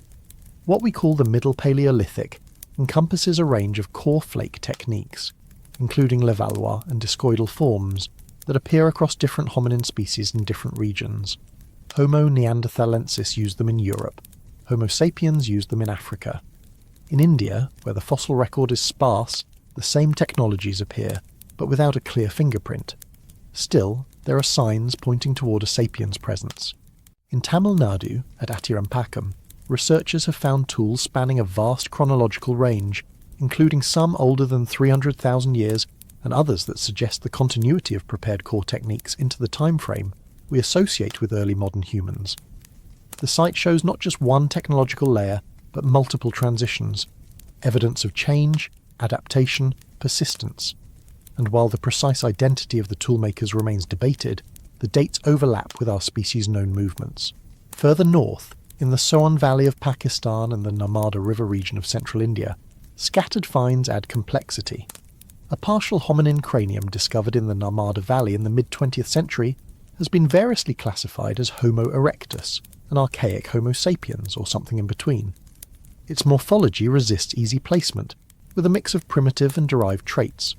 The fossil is likely older than the Toba eruption, but it reinforces the idea that India was not empty, and that its populations may have been diverse and evolving in relative isolation, or perhaps even contact. Genetic studies have tried to peer backward into this silence too, and while most agree that the modern populations of South Asia derive from post-70,000-year expansions of Homo sapiens out of Africa, there is some evidence, weak but persistent, of deeper genetic lineages in the region. Small signals, trace admixture, the kind of statistical whispers that suggest the possibility of contact with archaic humans or older dispersals. But nothing definitive. This is what makes South Asia's Paleolithic so frustrating and so fascinating. It sits at the intersection of what we know and what we suspect. It holds the sediments of both continuity and disappearance.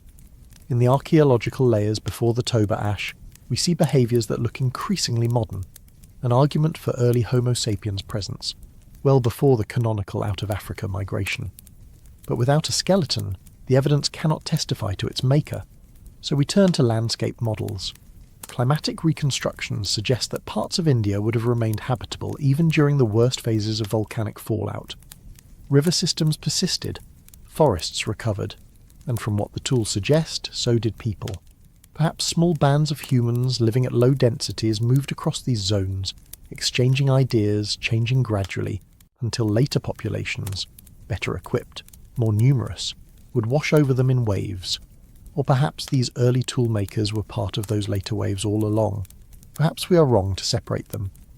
The distinction between success and failure, migration and extinction, may not be as clean as we imagine.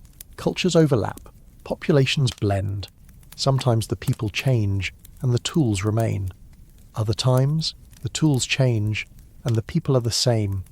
By the time Homo sapiens clearly appears in the subcontinent's genetic record, around 55 to 65,000 years ago, most of the earlier archaeological traditions seem to have faded. The Upper Paleolithic takes root. Blade technologies emerge.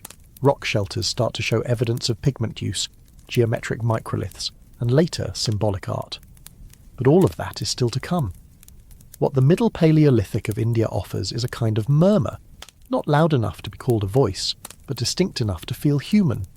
A trail made of sharp stones and interrupted ash. A record of survival that says, we were here, we lived through fire. And yet the question remains, if Homo sapiens did reach India before the Toba eruption, why didn't they stay? Was the population too small? Was the ecology too fractured? Did their legacy get absorbed into later waves of migration, lost to the tides of genetics and time? Or have we simply not found them yet? The bones buried under highways, or villages, or riverbanks where no one has thought to look. Paleoanthropology is a science of fragments, of guesses made slowly and with caution. And in India, more than most places, those fragments are still buried deep. But the trail is not cold. It just takes longer to read. So the next time someone asks where Homo sapiens went before the Great Migration, you might tell them this. Sometimes we walked into a continent and left only the stones to remember us. And sometimes that's enough. If a human disappears in the Paleolithic and no bones remain, does their story still exist? This is not a riddle, though it sounds like one. It is a question at the heart of how we reconstruct the deep past, especially the parts that left no artifacts, no burials, and no names. In the last 20 years, genetic evidence has begun whispering back to us from caves and bones that do not belong to us. And what it's telling us is strange. It tells us that our ancestors left Africa long before they stayed gone, that they met others, not metaphorically, but biologically, and that even when their bodies vanished, their genes sometimes stayed. The story begins not with a fossil, but with a fragment. In the early 2000s, a team of scientists working in the Altai Mountains of Siberia sequenced the genome of a girl who had died in a cave called Denisova. What they found surprised everyone. This girl was not Homo Sapiens. She was something else, now called Denisovan, a sister group to the Neanderthals. But buried deep within her genome was something unexpected. A small percentage of DNA that clearly came from Homo Sapiens. Not from the later wave of humans who would eventually replace everyone else, but from a much older population. A group of sapiens who had left Africa long before the major migration, met the Denisovans somewhere in Eurasia, and then vanished again. Except they didn't vanish entirely. A genetic ghost remained, a faint echo. This discovery flipped the script. For decades, the assumption was that modern humans had replaced archaic humans, Neanderthals, Denisovans and others, only after the big migration between 70,000 and 50,000 years ago. But now we knew that something else had happened earlier. There had been contact. Real, physical, reproductive contact. Not just once, but enough to leave a measurable trace. The Altai Denisovan genome is not the only one carrying these signals. Neanderthal DNA extracted from bones in caves in Europe and Russia show the same pattern. Around 100,000 years ago, maybe slightly earlier, Homo sapiens had made their way into Eurasia. They interbred with Neanderthals in at least one direction. We know this because Neanderthals carry chunks of DNA that closely resemble modern African populations, but that are too old and too degraded to come from the later migration. The direction matters. In this case, it was sapiens DNA entering the Neanderthal genome, not the other way around. These early migrants were not overwhelmed by Neanderthal genes. They were the ones leaving their mark. But those genes do not show up in modern humans. The line of sapiens that contributed to Neanderthals seems to have died out. No one alive today descends from them, except, in a way, we do, indirectly, because Neanderthals later interbred with the main wave of modern humans. And so, a sliver of that ancient, vanished sapiens genome still lives inside us, but only after passing through another species. This is where things get strange. Normally, we think of ancestry as a straight line. Parents to children, generations stacked like bricks. But deep time is more like a river delta. Branches split, eddy, flow back into each other, and sometimes disappear into sand. The sapiens who met the Neanderthals and Denisovans did not become us. But they became part of the others, and then those others became part of us. A kind of evolutionary ricochet. The details are still being pieced together. Geneticists can model population structure using DNA extracted from teeth, bones, and sometimes even sediment. What they've found is that these early interbreeding events were not singular. There were likely multiple episodes of contact. Some happened around 100,000 years ago, others closer to 70,000. Each left a slightly different signature, detectable in the lengths of DNA fragments and the number of recombination events. The shorter the fragment, the older the encounter. In some cases, the genes transferred from sapiens into Neanderthals seem to have provided functional benefits. There is evidence that skin pigmentation, immune response, and even metabolism may have been affected. But it is hard to know. The sample sizes are small, the noise is high, and as always we must tread carefully between what is tempting to believe and what the data actually say. It is very easy to tell a story, much harder to prove one. Still, the implications are staggering. We often think of the past as divided, sapiens over here, Neanderthals over there. But genetics shows us a messier picture, a landscape of interwoven threads, crossing and uncrossing over tens of thousands of years. The fact that we can detect the DNA of humans who left no skeletons, no tools and no names, that is a triumph of modern science. But it is also a reminder of our limitations. These early humans were real. They walked. They ate. They made choices, and yet we know them only as statistical anomalies in the genomes of others. They have no faces, only base pairs. One of the most haunting examples comes from a girl found in the Denisova cave who was, quite literally, half and half. Her mother was a Neanderthal, her father a Denisovan, and yet even within her there were fragments of Homo sapiens DNA, passed down through earlier generations. She was a child of 3 worlds, and yet she belonged to none. Her species does not exist anymore, and neither do the people who gave her those genes. But in that one girl, the entire complexity of our shared evolutionary history is embodied. It is not clean, it is not simple, it is real. So what does this mean for how we understand the human story? First, it means that the old models of replacement and superiority are inadequate. Evolution is not a tournament. It is not survival of the best. It is survival of the lucky, the flexible, the connected. Sometimes a group wins by adapting, sometimes by moving, sometimes just by being in the right place when a volcano doesn't erupt. Second, it shows us that the distinction between sapiens and not sapiens was never absolute. The boundaries were porous.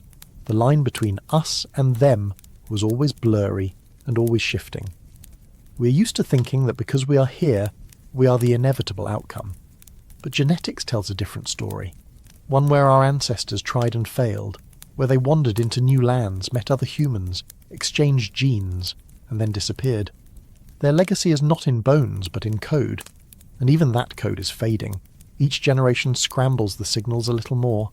Still, the echoes remain, faint but present. In the nuclei of our cells, a whisper from a time when Homo sapiens walked out into a world already inhabited and left only a trace behind. Not a culture, not a tool, just a sequence, a signature without a name. And the question that remains is not just who they were, but what they hoped. Did they think they were going home? Did they know they were the first of us to leave, and that they would not be the ones to stay? Or were they simply following the rains, the herds, the coastline, one step at a time? We do not know, but their absence is a presence, and their silence somehow still speaks. What happens when the ones who stayed outlive the ones who arrived? For a long time it was assumed that Homo sapiens slowly pushed out other humans, that we were the ones who crossed borders and replaced everyone else. But the Levant tells a different story. Here, in a corridor of stone and seasonally green valleys between the eastern Mediterranean and the Arabian deserts, the past plays like a loop. In one cave, a modern human jawbone is left behind near a fire. In another, a shell bead, or perhaps a burial. And then the weather changes, the trees thin, and when someone returns, it isn't us. Between 120,000 and 70,000 years ago, the Levant was less a route and more a roundabout, a place where humans of different kinds passed through, camped, vanished, and returned. But not always in the same order. In this particular stretch of prehistory, it is not Homo sapiens who inherit the landscape. It is Neanderthals, and what they inherit is not empty land. It is our hearths, our sites, our abandoned thresholds. If the Levant was a door, we opened it first, but they walked back through it when we were gone.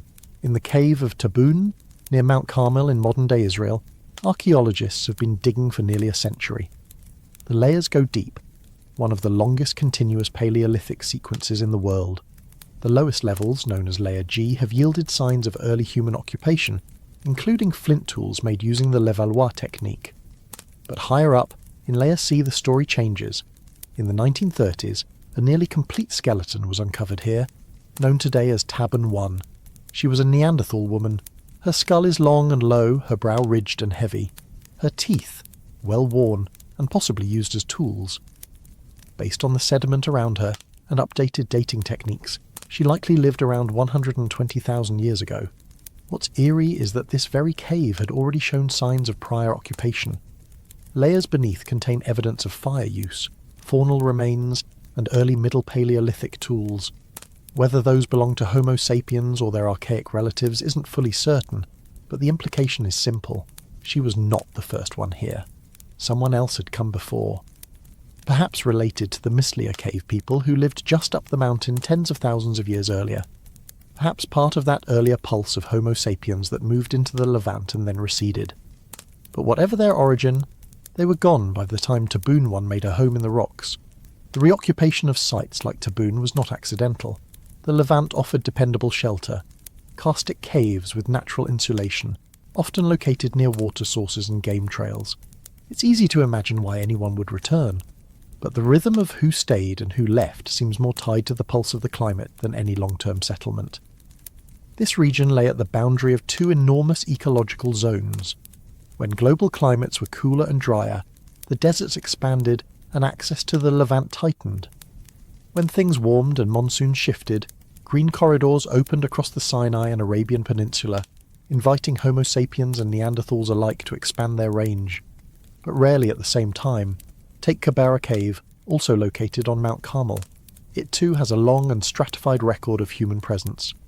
Around 60,000 years ago, it was occupied by Neanderthals, as evidenced by the famous Kibera II skeleton, a remarkably preserved male torso, complete with a hyoid bone that suggests speech capabilities similar to ours. The toolkits from this time reflect a Mousterian tradition, and the faunal remains show a varied diet: fallow deer, wild boar, even tortoises. But again, beneath these Neanderthal layers lie older deposits. The Mousterian tools here do not conclusively point to Neanderthals or sapiens alone. Both groups use similar techniques. But taken alongside nearby caves, a picture begins to form. Amud Cave, located further north in the Galilee region, continues the pattern. It housed some of the last known Neanderthals in the region. Amud I, a male skeleton discovered in the 1960s, dates to roughly 55,000 years ago. His cranial features are distinct: a long face, prominent brow ridge, and the characteristically robust Neanderthal build. His brain volume was likely larger than the average for Homo sapiens today. But what's most striking is not his anatomy, it's the setting. Once again, Neanderthals are living in a cave that had been used before. Once again, they arrived not as explorers of new territory, but as inheritors of places someone else had briefly called home. There's something poignant about this pattern. We often imagine ourselves as the future, as the ones who outlasted, outsmarted, outmaneuvered. But the story in these caves shows a different chronology. Homo sapiens came, then Neanderthals stayed.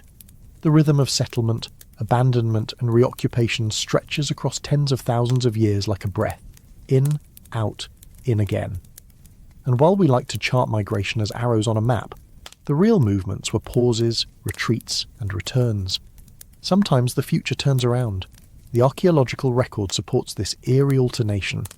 At Skulen Kafse, not far from these caves, anatomically modern humans buried their dead between 120 and 90,000 years ago. But by 70,000 years ago, their kind were gone from the Levant. In their place, Neanderthals. The change is not marked by fire or war or destruction. It is subtle. Cultural layers shift, tool types evolve, bones appear with different shapes, and slowly one lineage replaces another, not because of a clash, but because of time, weather, and perhaps sheer statistical drift. There's no evidence these Neanderthals were aware of those who came before. They may have seen the old hearths and thought them their own, or not thought of them at all. There is no sign of violence, no obvious disruption in the stratigraphy that would suggest conquest or catastrophe. Just a steady, quiet occupation. A new fire built where another once burned. The same tortoises cracked open with different hands. Could they have met? It's possible. The timelines graze one another, but direct interaction remains unproven. Genetic evidence shows that Homo sapiens interbred with Neanderthals around 60,000 years ago, but where that happened is still debated. If it occurred in the Levant, it would have required overlapping presence. Not impossible, but not guaranteed either. And the caves themselves offer no decisive clues. No dual burials, no hybrid bones, just the slow churn of habitation and abandonment. Ghosts replacing ghosts. What stands out is how long Neanderthals held on here. While Homo sapiens retreated from the Levant during harsher climatic phases, Neanderthals persisted, they adapted, they stayed close to the land. At Taban, the tool industries show continuity over millennia. At Amud, they buried their dead with care. At Kibera, they may have spoken or sung. The myth of Neanderthal brutishness fades quickly when you look closely. What replaces it is something quieter. A people with memory, place and persistence. By the time Homo sapiens returned to the Levant in force around 50,000 years ago, these caves would again see new occupants. But the cycle was already breaking. This time, Homo sapiens would stay. And those Neanderthals, the ones who outlasted the earlier wave of modern humans, they would become the ones replaced. There's something humbling in that reversal. The idea that we were not the inevitable victors, that for tens of thousands of years the story was one of return, not conquest, that we were the visitors, and that sometimes those who came after did not survive as long as those they replaced. The Levant remains a crossroads, not just of geography, but of identity. In its caves we find overlapping footprints, fire ash laid over fire ash, burials beneath older burials, a record not of triumph, but of rotation, a place where memory is stratified, and the past is not a ladder but a circle. Who lived here first? Who came back? Who left no trace? And in the end, who do these caves really belong to? We do not know. We may never know, and that, in itself, is an answer. Did we reach the islands before the ocean remembered? Long before modern maps carved the boundaries of continents and sea lanes, long before boats had names or sails had meaning, it's possible that our kind stepped off the edge of Asia and into a vast, misted archipelago. It's not the story most of us were told. The major expansion of Homo sapiens is usually drawn as a clean line, sweeping out of Africa around 60,000 years ago, skimming the coasts of Arabia and India before curving into Southeast Asia and reaching Australia. That story is real, but it may not be the first, because the deeper we look into the caves and soils of island Southeast Asia, the more we find hints that someone had already been there, someone who looked like us, and then left nothing. The islands of Sumatra and Borneo are often remembered for their jungles, volcanoes and orangutans, but beneath those forests, beneath the ash and leaf litter, some of the earliest signs of human presence on these islands challenge our sense of timing. In Lida Aya Cave in Sumatra, first excavated in the late 1800s and then revisited with modern dating methods, 2 fossil human teeth were found embedded in sediments dated to between 73,000 and 63,000 years ago. Their size, shape, and enamel thickness suggest they belong to anatomically modern Homo sapiens, not to earlier hominins like Homo erectus, who had long vanished from the region. These were our teeth, but no skull, no tools, no settlements, just 2 teeth and a date. The implications were quietly disruptive. If Homo sapiens were in Sumatra over 70,000 years ago, they must have crossed substantial bodies of water. Even during the Ice Age, when sea levels were lower and the landmasses of Asia extended farther south, there were still wide and deep straits separating the Sunda Shelf from the islands beyond. Crossing into Sumatra or Borneo would not have been accidental. It would have required deliberate movement, possibly by raft, canoe, or some now-forgotten vessel. And if this maritime presence existed, it predates what many researchers long believed was the first major wave of Homo sapiens into the region by at least 10,000 years. Other sites echo this possibility. In Borneo, the Naya cave complex has yielded human skeletal material dating to around 40,000 years ago. But in deeper levels, there are tools and signs of occupation that may go back far earlier.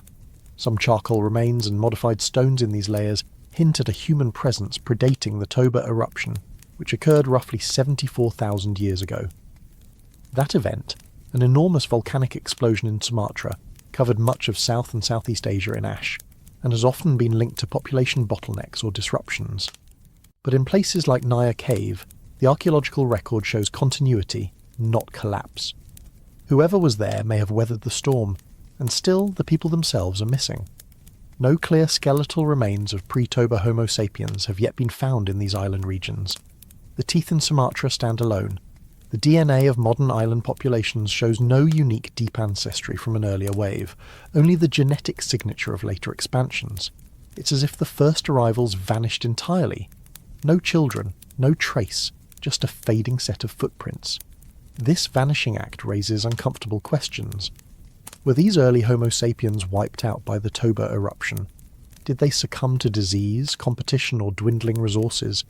Or did they simply move on, replaced by later waves of migrants whose genes and tools buried the evidence of those who came first? It's tempting to build stories from the silence, to imagine brave maritime pioneers swept away by catastrophe or absorbed into myth. But we don't have the evidence.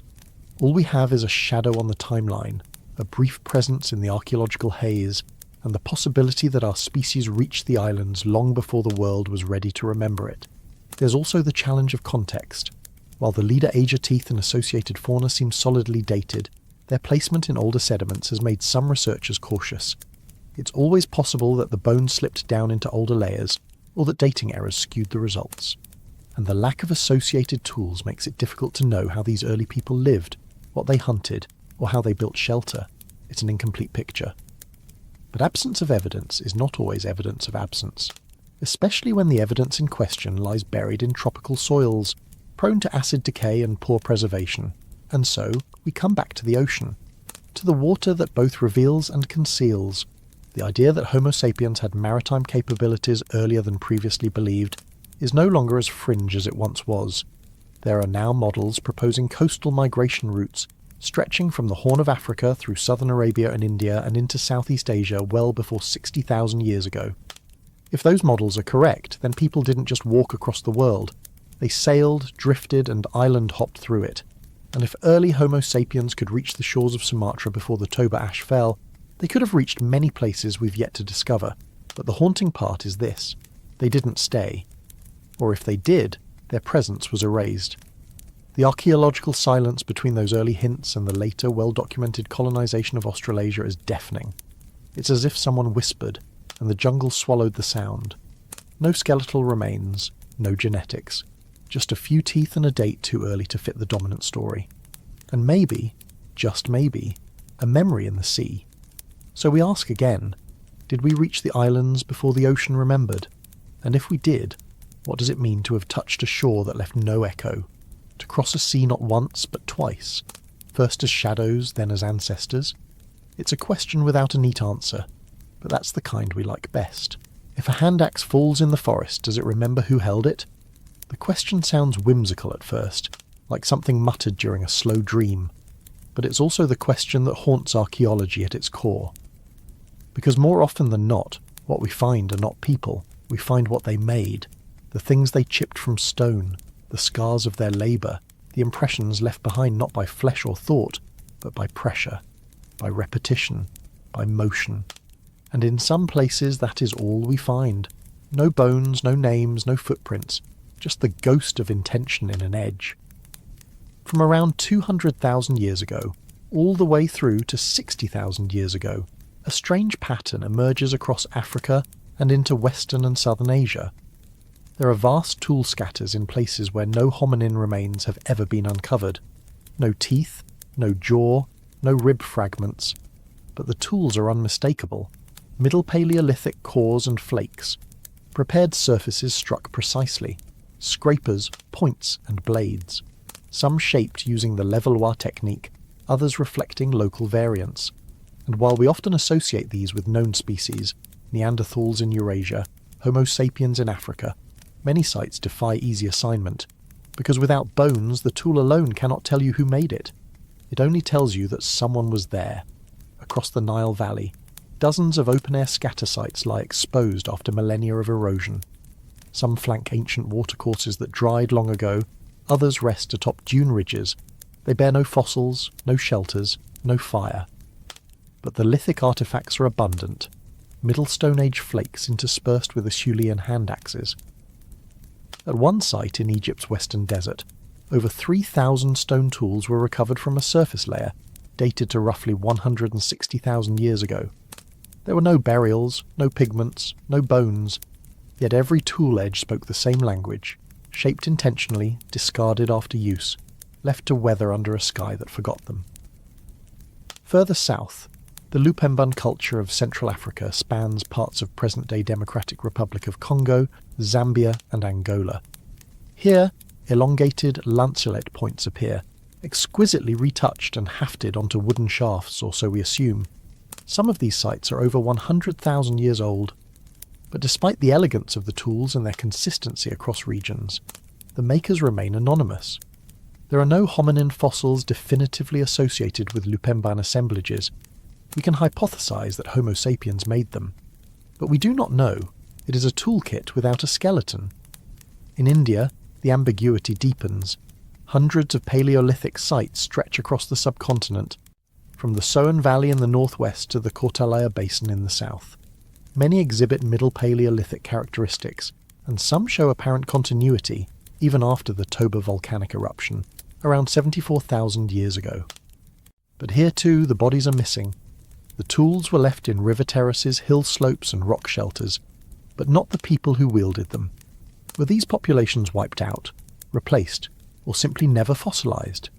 Did they belong to early Homo sapiens from a failed migration wave, or to late surviving archaic groups? The answer dissolves in dust every time the wind shifts, and this pattern holds even outside Africa and South Asia. In the central highlands of Arabia, especially around Jubba and the Nefud Desert, researchers have uncovered Middle Paleolithic toolkits that suggest prolonged occupation around ancient lake beds.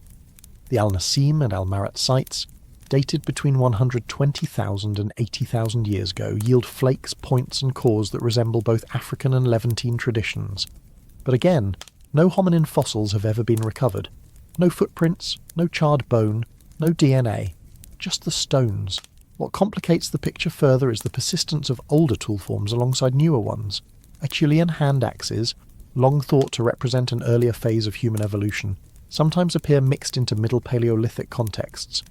In the Arabian Peninsula and the Horn of Africa, this overlap stretches for tens of thousands of years. But did these reflect multiple species coexisting? Or was it cultural memory? A continuation of old methods by newer minds? Without the bones, the debate remains open. Even in regions where we do have hominin fossils, the temptation to overconnect is strong. Archaeologists often assign tool assemblages to particular species based on geographic proximity or presumed timelines.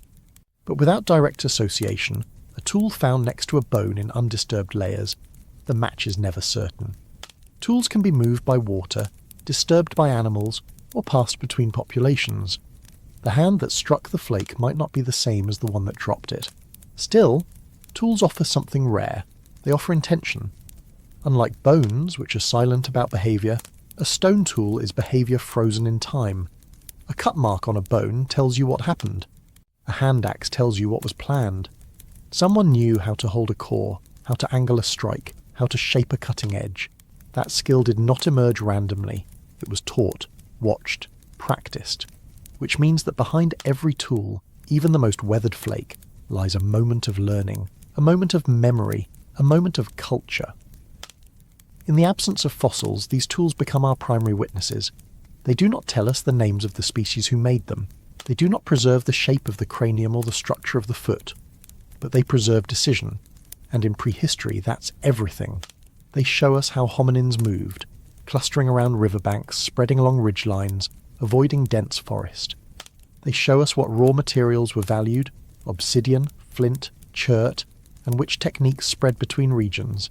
They show us cultural frontiers, technological experiments, the rise of regional traditions and the death of others, all without a single bone, and perhaps that's the most humbling part.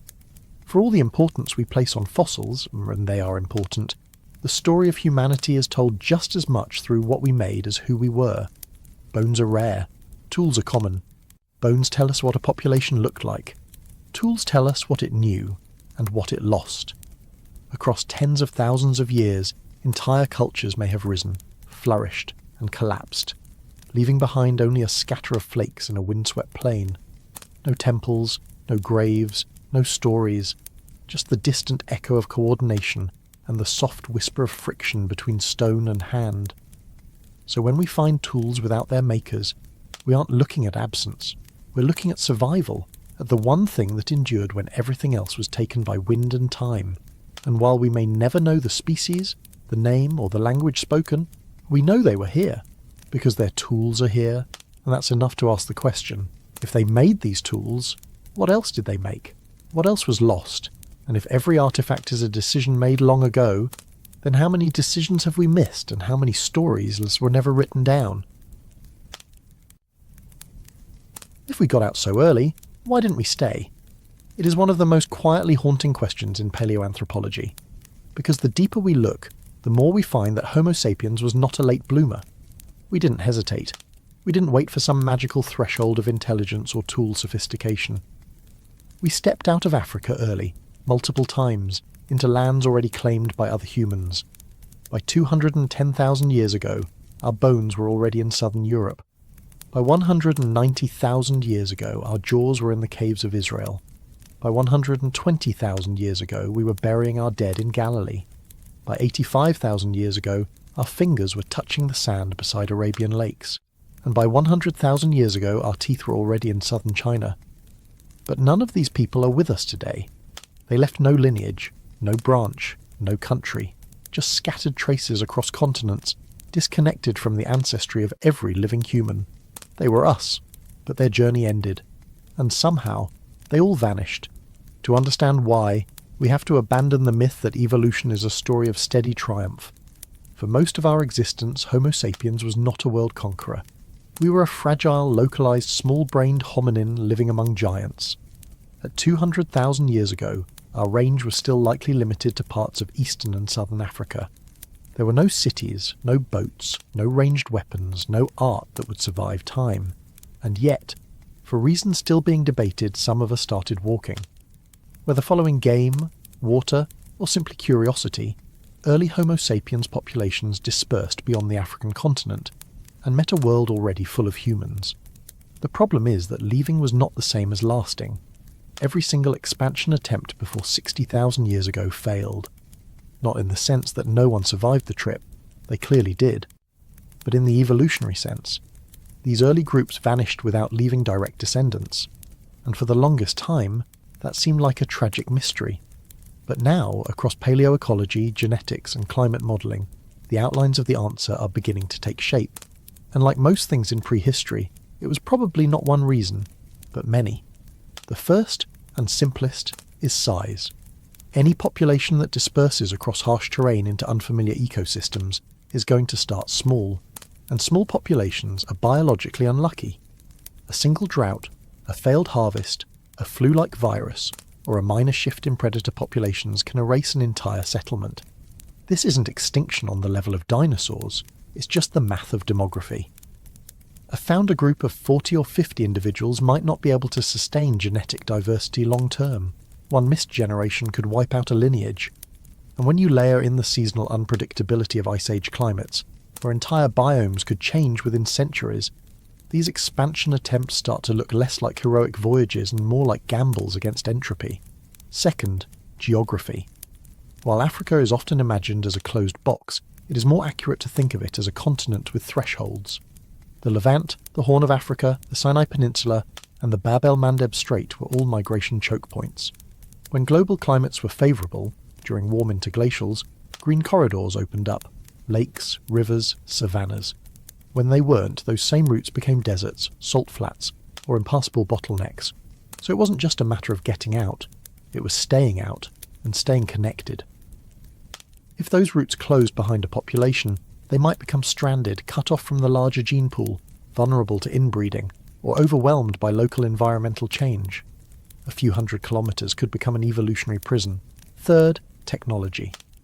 Though the stone tools of early Homo sapiens were as sophisticated as those of other human species at the time, especially Levallois cores and prepared flake techniques, they didn't necessarily offer an advantage. They were clever, but not disruptive. We were not yet using long blades or bone harpoons. There were no bows, no nets, no tailored clothing for Ice Age winters. We were not outpacing the Neanderthals in toolkits. In fact, in some areas, it was the opposite. Neanderthals had fire-hardened spears, they had hafted tools, they had robust hunting strategies for large game, and they had been living in Eurasia for hundreds of thousands of years. So the early Homo sapiens groups arriving in these regions may not have had a technological edge at all. In fact, they might have been slightly behind. Then there's the ecological factor. The world outside Africa was not empty. It was full of competitors, not only Neanderthals and Denisovans, but also local fauna, large carnivores, unfamiliar disease ecologies, and fluctuating resources. In parts of Western Asia and Europe, the megafauna included cave lions, saber-toothed cats, and giant bears. These were not animals adapted to fear Homo sapiens yet. In Africa, our ancestors co-evolved with large predators. They had time to learn each other's moves. But in Europe and Asia, that co-evolutionary dance hadn't happened yet. We were walking into someone else's arena, under someone else's rules. And the rules were not kind.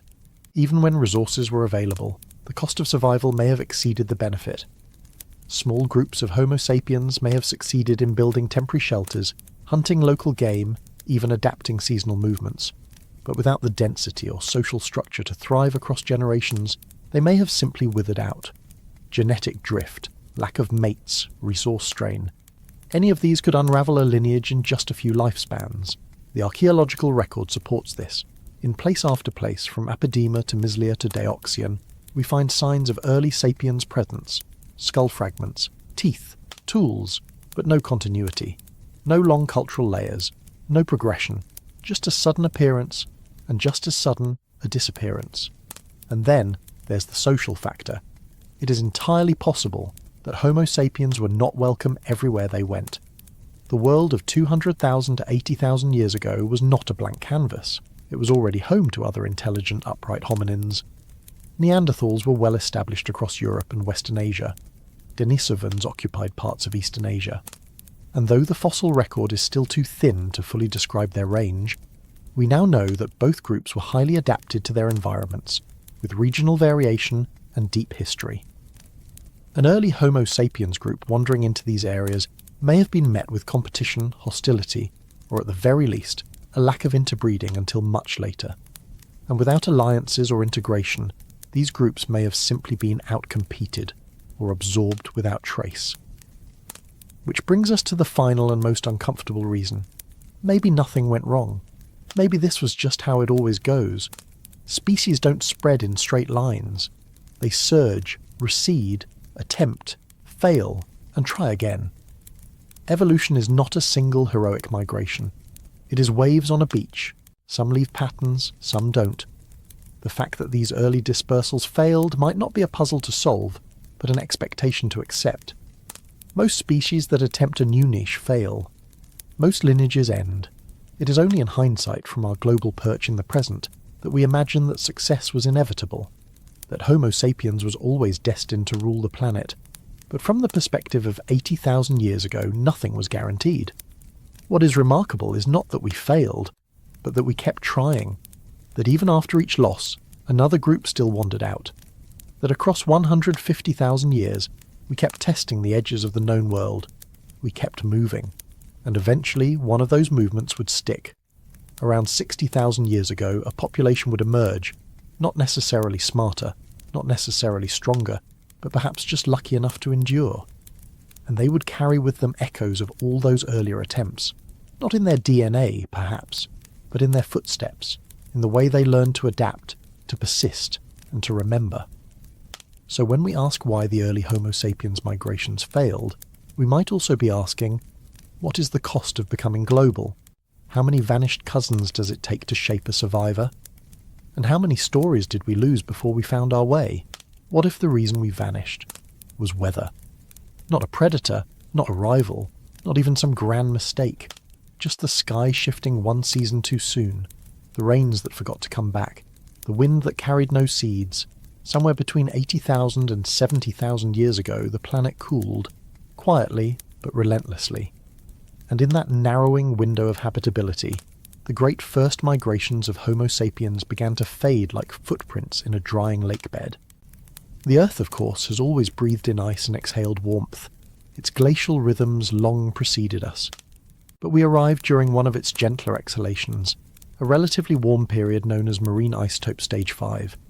It was the kind of epoch that makes rivers swell and corridors bloom. Northern Africa was green. Arabia held freshwater lakes. Temperate belts stretched farther than usual. And in those expanding ecological pockets, our species spread. Slowly, fitfully, and not always with permanence.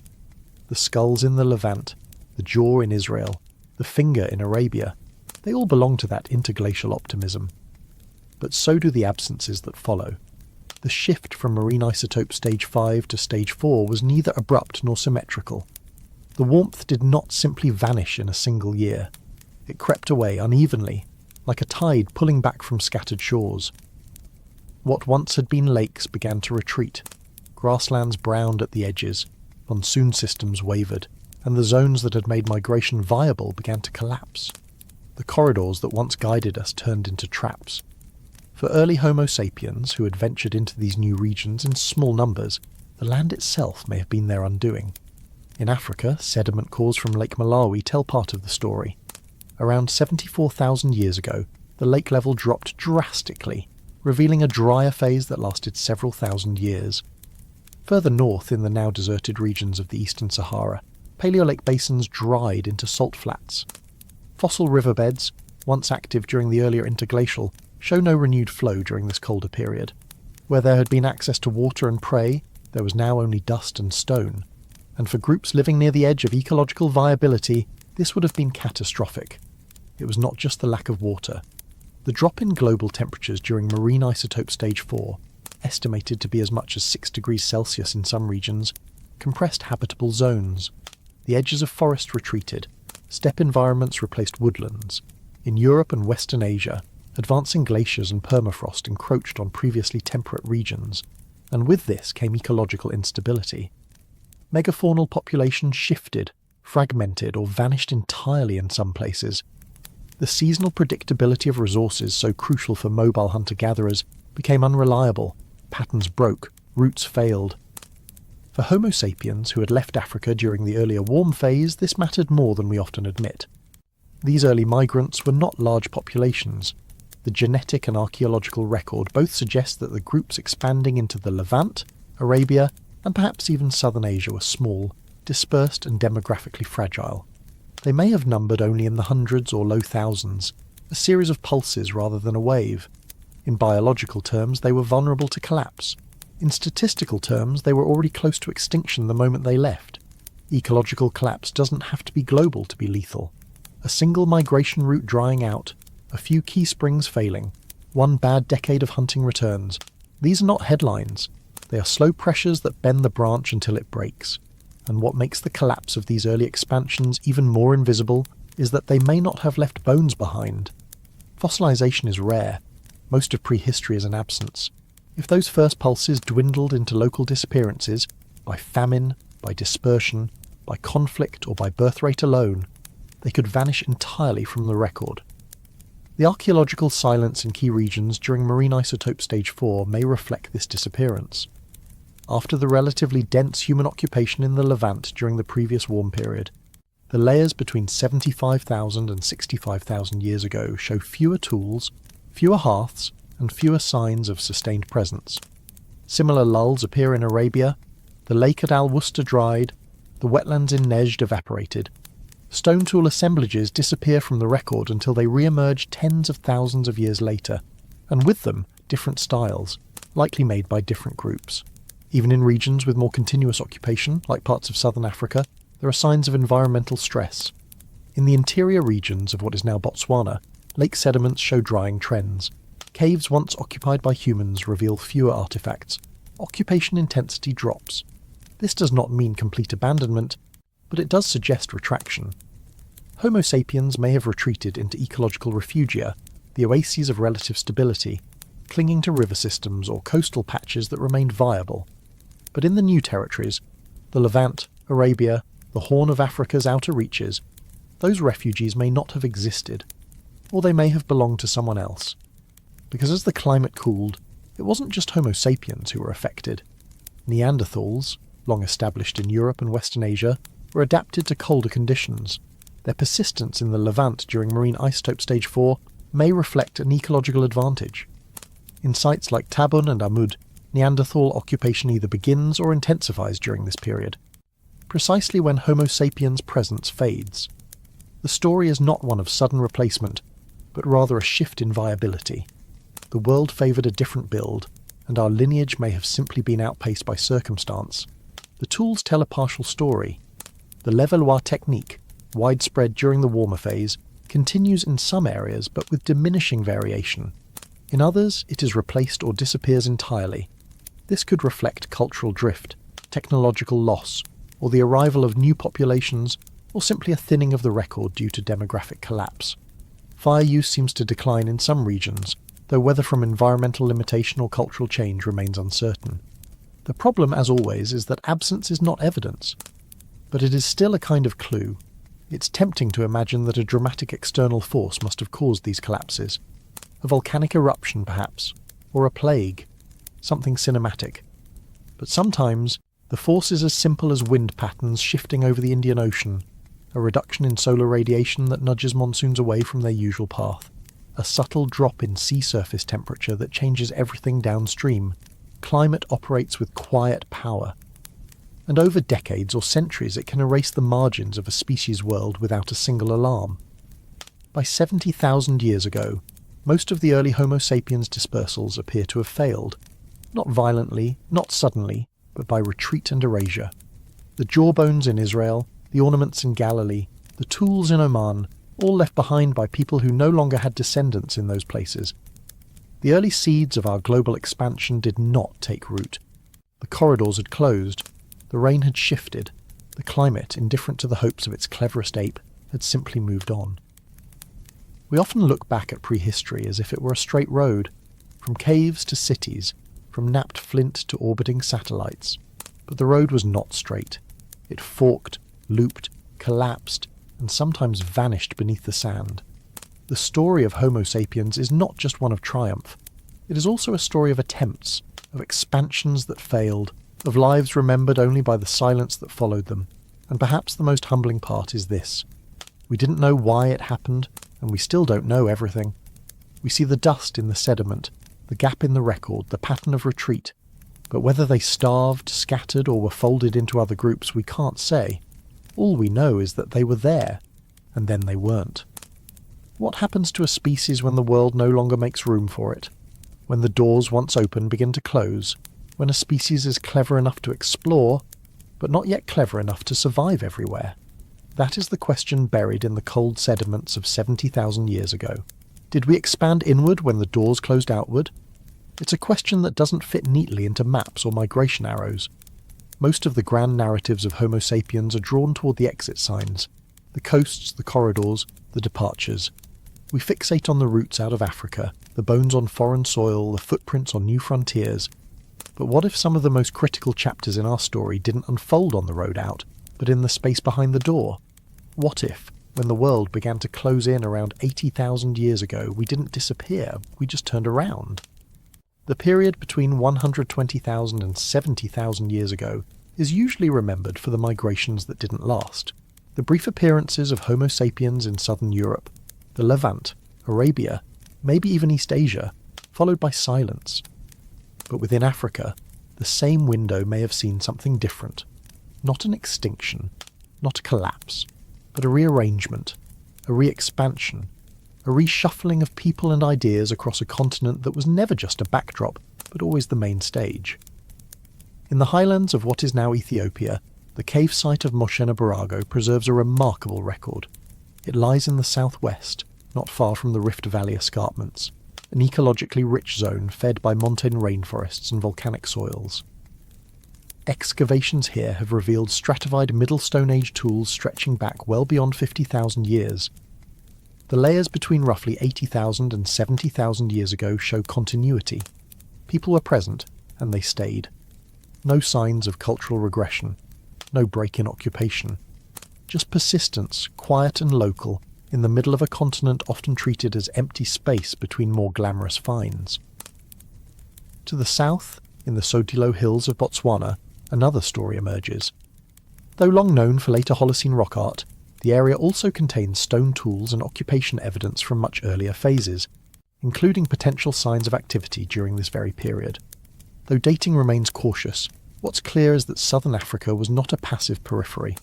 People lived here, and as climate shifts altered the viability of transcontinental routes, internal landscapes like these may have become refuges or even hubs. The real clue, though, comes from the tools. Across Central, Eastern and Southern Africa, there is a strange simultaneity in Middle Stone Age technologies between 120,000 and 70,000 years ago. Sites thousands of kilometres apart, from Sibudu Cave in South Africa to Aduma in Ethiopia, display similar patterns, finely retouched points, prepared cores, and blades. In some regions, microlithic technologies begin to appear earlier than expected. In others, hafting techniques become more widespread. None of these patterns suggest stasis. They suggest experimentation, regional innovation emerging in parallel. What's striking is that this technological diversity does not appear to be driven by isolation. In fact, It may be the opposite. Some researchers now argue that the Africa of this period was not a patchwork of sealed-off populations, but a braided network of small, semi-connected groups. Population genetics supports this. Studies of modern African genomes, when modelled backward in time, show signs of deep structure, meaning that early Homo sapiens within Africa were not a single homogeneous group, but a collection of related but distinct populations, occasionally exchanging genes, ideas, and perhaps tools. It was less a tree with a single trunk and more a woven river delta. Sites like Pangaea Saidi in Kenya offer a glimpse into this kind of cultural fluidity. While better known for its later Holocene layers, its deeper sediments contain Middle Stone Age deposits dating to at least 78,000 years ago. The tools here don't fit neatly into established typologies. They mix flake-based and blade-based production. They show signs of local adaptation. It's as if people were experimenting with what worked, not following a strict inherited pattern, but adjusting to their own ecological needs. This, too, is innovation. In the caves of the eastern coastal escarpments, like Clayses River and Border Cave in South Africa, Middle Stone Age occupations stretch deep into this period.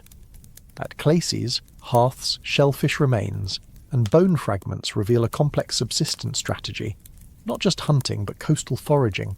The layers show continuity and variation. Fire was used, diets shifted, strategies adapted, and here too the tools evolve. Bladelets, backed pieces, evidence of hafting. Nothing suggests collapse. Instead, the opposite, persistence under pressure. But perhaps the most intriguing site for this question is the still mysterious site of Magabike in Tanzania. It is one of several lesser-known localities that may hold key insights into how human populations moved internally during this window. While the published material remains limited, early dates suggest occupation possibly spanning parts of this time frame. It's another point on the map that hints at what's been forgotten. The inland frontiers, the stories without sea breezes, the people who didn't leave because they didn't need to. There's a quiet irony here. As the outside world was becoming less habitable, cooling, drying, narrowing, the interior of Africa may have become the site of renewal. Not a golden age, not a single cradle, but a dynamic network of adaptations. This doesn't mean there was peace or stability.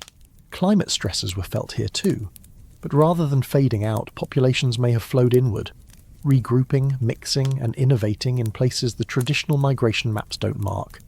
And yet, this return is not recorded in dramatic bones or sweeping transitions. It's recorded in sediment layers, in slowly shifting tool types, in subtle changes to site use. There is no grand narrative, just the evidence of people staying alive. If this re-expansion model is correct, it helps explain something else. The eventual success of the Homo sapiens dispersal around 60,000 years ago. That later wave may have drawn not from a single ancestral population, but from the recombined genetic and cultural legacies of these earlier re-expansions. What looked like failure outside may have been resilience inside. And when the world opened again, the descendants of these internal networks were ready. It also forces us to reconsider how we visualize our past. The African continent is not a background. It's not a launching pad. It is the main story. And for tens of thousands of years it was the only story. While we vanished from caves abroad, we endured at home. We mixed, we innovated, and we passed on knowledge, not as a monolith, as a chorus. So, did we expand inward when the doors closed outward? The evidence suggests we did, and in doing so we kept something alive, a continuity of presence, a thread of adaptation that no climate could cut. But it also raises a haunting question. How much of that inland history have we lost? How many frontiers within Africa remain unexplored, unexcavated, forgotten by a research history that pointed its gaze too quickly beyond? And what stories still lie buried, far from the coasts? What if the real mystery is how many versions of us died?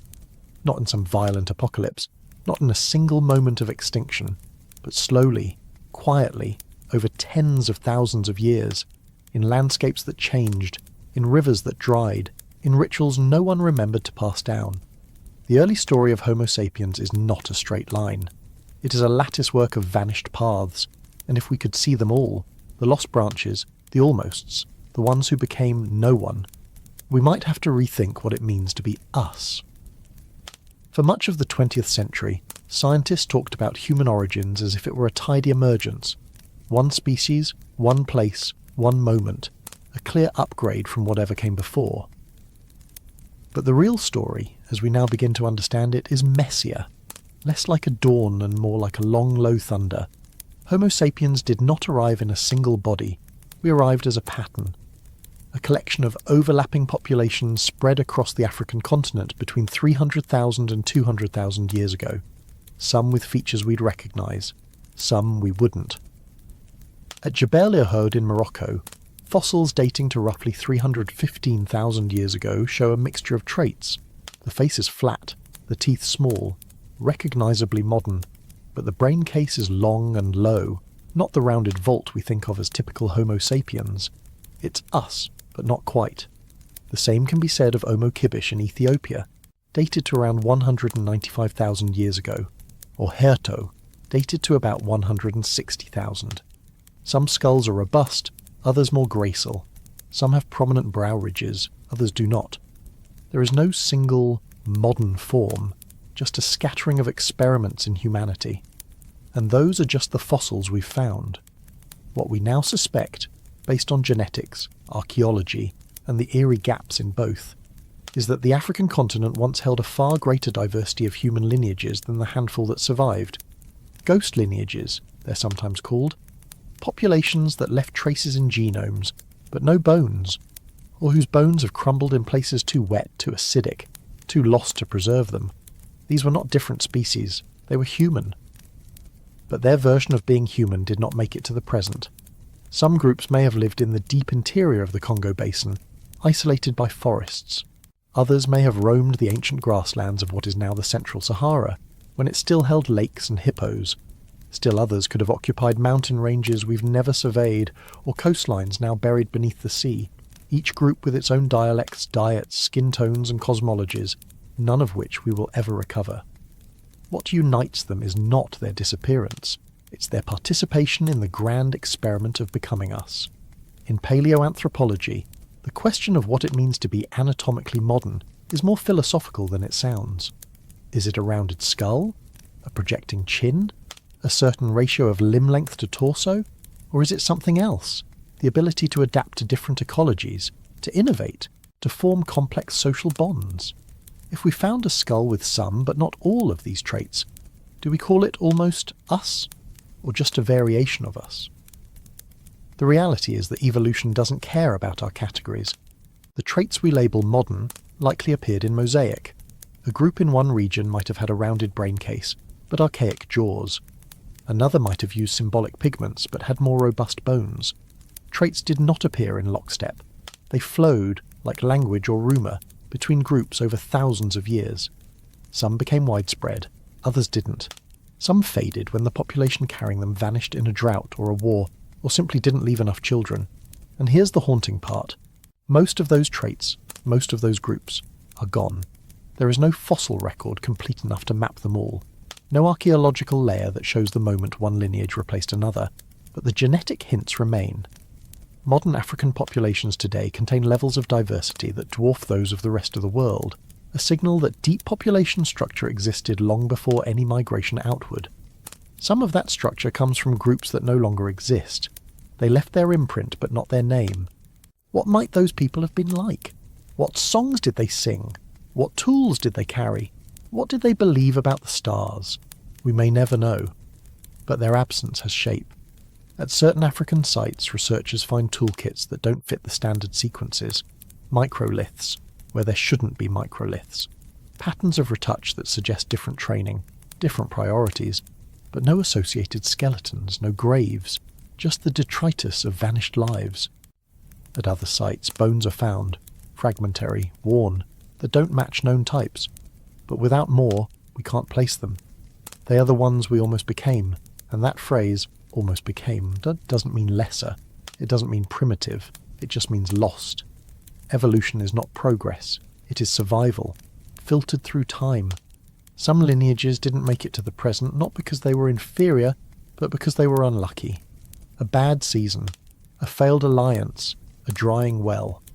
The difference between extinction and continuity can be as small as weather. It's possible that one of these lost populations had its own version of language, its own myths, that somewhere, sometime, a now extinct group of early Homo sapiens invented a symbol system, a gesture or rhythm, that no one else adopted. That culture died with them, not because it wasn't worthy, but because no one remained to remember it. And so the version of Homo sapiens that survived, the version that emerged around 60,000 years ago and eventually spread across the globe, is not the inevitable endpoint of a long process. It is just one outcome among many, the product of blending, bottlenecks, and blind luck. A survivor, not a superior. We are not the final draft of humanity. We are the one that didn't go extinct, and that should be enough to make us humble. Because the more we learn, the more we realise how many versions of us were possible, and how few remain. So next time someone says we started in Africa, it's worth asking, which we? The upright walker with the sloped skull and long limbs, the tall-bodied fish-eater with narrow hips, the forest-dwelling toolmaker whose language is gone, the woman buried with red ochre whose DNA is now a ghost. There was never just one kind of us, there were many, and most of them are gone. But in their absence we carry the echo. We are not alone in the story of our species. We are the children of experiments, and the ones who almost were. What changed when we finally made it? For over 100,000 years, Homo sapiens had tried, and failed, to leave Africa behind. We had reached new lands, peered across strange horizons, made campfires in unfamiliar caves. And yet, again and again, we vanished. Not entirely, but enough to leave no lasting trace. Small groups scattered by climate, by competition, by chance. A species on the cusp of something, but not quite there. Then, sometime between 70,000 and 60,000 years ago, something shifted. And this time, it worked.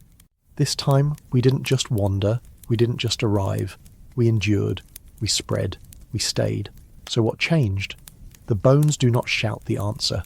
The stones do not etch it in certainty.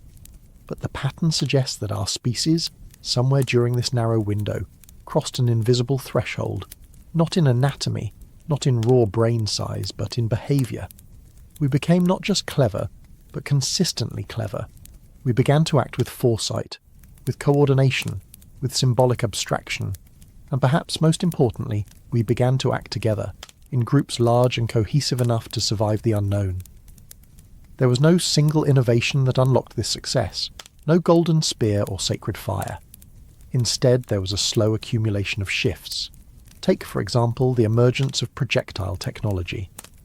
Prior to this period, most known tools suggest thrusting weapons, spears held in hand, used at close range, but evidence begins to appear for projectiles. Things thrown, things launched, tools that separate the body from the strike, microliths mounted into shafts, carefully crafted points that require forethought, planning, and, crucially, shared teaching. This alone would change the rules of survival. Hunting at distance reduces risk. It increases efficiency. It enables ambush, cooperation, and communication. It requires knowledge of animal movement, terrain, and timing. It is not just a new tool, it is a new way of thinking. Alongside this, symbolic expression becomes more persistent. At sites like Blombos Cave in southern Africa, ochre with cross-hatched engraving appears, not randomly but regularly.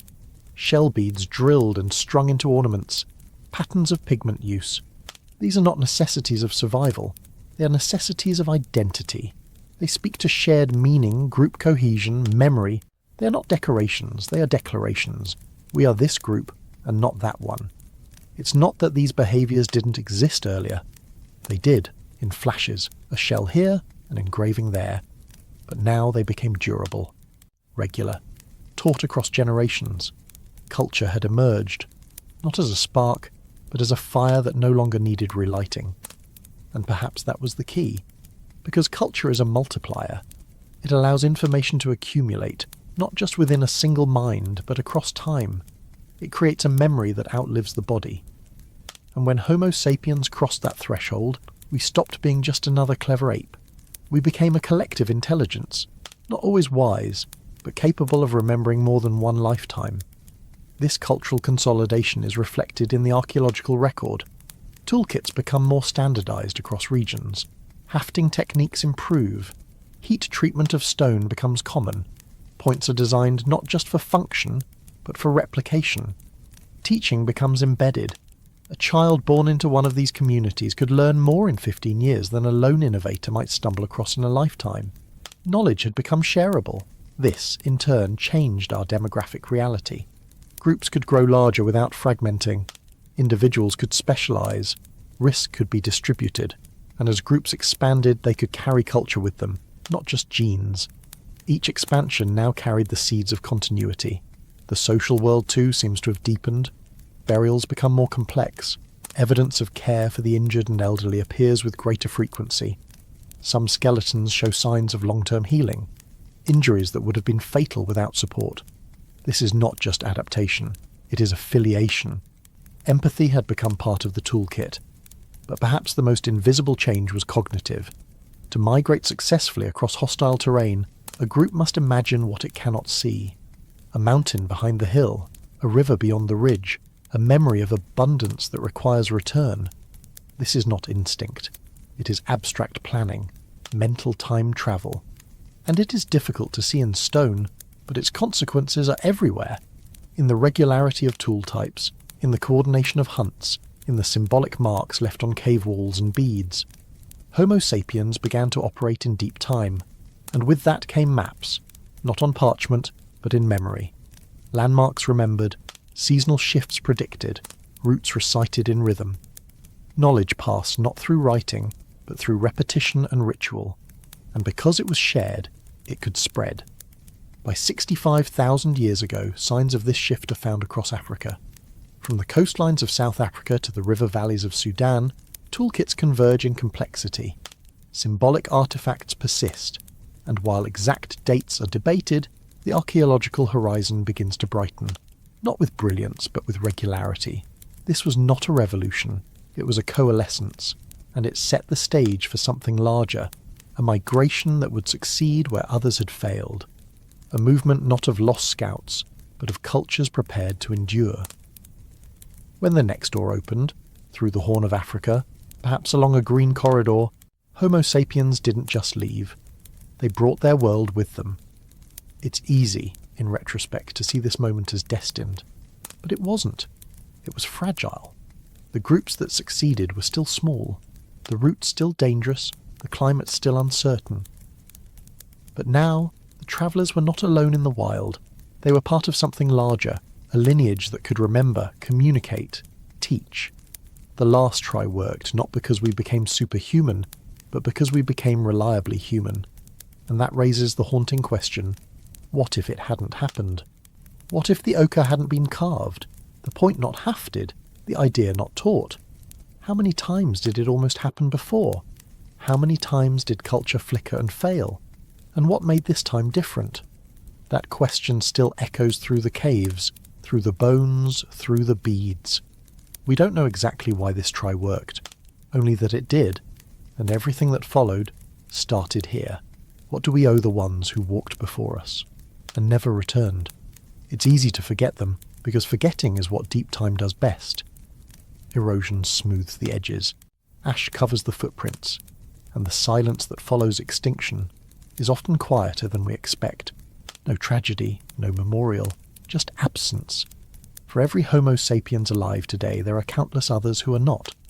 Not because they failed, not because they were less than us, but because they were human, and that was never a guarantee of survival. From 300,000 to 60,000 years ago, the Earth was home to a population of humans far more diverse than we are willing to imagine. Some had our faces, some didn't. Some left behind tools, pigments, beads, others left almost nothing, not even a name. We look back now and trace their paths, across dunes, through caves, over rivers long dry, and all we see are echoes, campsites never returned to, stone flakes beneath collapsed ceilings, a jaw, broken and buried, without descendants. Why did they disappear? The question is too large for certainty, but not too large to ask. Some were likely undone by climate. A fertile corridor that dried just one season too soon. A lake that shifted its shoreline. A herd that never came back. These early humans lived at the edge of predictability, and even small changes could tilt the balance. The migration corridors of the Pleistocene were not stable highways. They were pulses, wet phases, green windows, that closed as quickly as they opened. Being in the wrong valley at the wrong time could mean being forgotten forever. Others may have vanished through isolation. Small groups breaking off, settling too far from others to maintain contact. Genetic drift, cultural loss, collapse. Not through failure, but through fragmentation. A group too small to weather the unexpected. A flu, a drought, an argument that split them down the middle. Still others may have disappeared not because of the environment, but because of us, or others like us. Human competition is not new. And when two populations meet in marginal terrain, it does not always end in handshake or fusion. Sometimes one simply fades, slowly, without violence, just lower birth rates, fewer surviving children, fewer elders to pass down memory. And then there are the stories we'll never recover, the groups that left nothing we've found, whose territories were never excavated, whose tools didn't preserve, whose languages never reached a listener who would write them down. If they painted, the walls have collapsed. If they sang, the wind was louder. If they loved, and they surely did, we will never know the names. What all of them share is this. They were human. Not hypotheticals, not almosts, not experiments. People. With seasons, tools, worries, laughter. And now they are gone. When we study them, it's tempting to call them failed migrations, unsuccessful expansions, dead ends. But failure is a word for goals unmet, and we don't know what they intended. They weren't walking to populate a map. They were living, moving, trying to make it one more season, one more generation, like us. So what do we owe them? We owe them honesty. The humility to admit that survival is not superiority, that our existence is not proof of being better, only of being luckier, more connected, more able to endure a chain of improbabilities. The Homo Sapiens who made it weren't chosen. They were persistent. That's enough. We owe them curiosity, the will to reconstruct their lives not as curiosities but as kin, to look at their tools and ask not just what they did, but what they meant, to remember that behind every bone is a story, even if we can't tell it. And maybe most of all, we owe them presence, the awareness that we are not the first to wonder, that others have looked up at unfamiliar stars and asked how they got there, that before there were cities, there were camps, before there were nations, there were footprints. Before we were a species that circled the globe, we were a collection of wanderers, some of whom never made it out of the forest. They weren't just our past, they were our possibilities.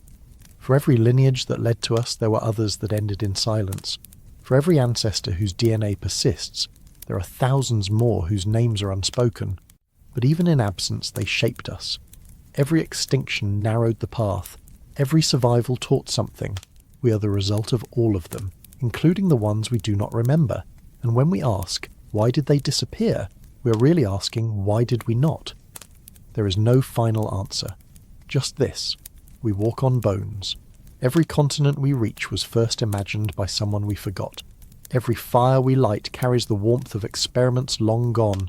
And every time we ask who we are, we echo a question that others asked, and carried into the dark. So next time you hear the word human, let it include more than us.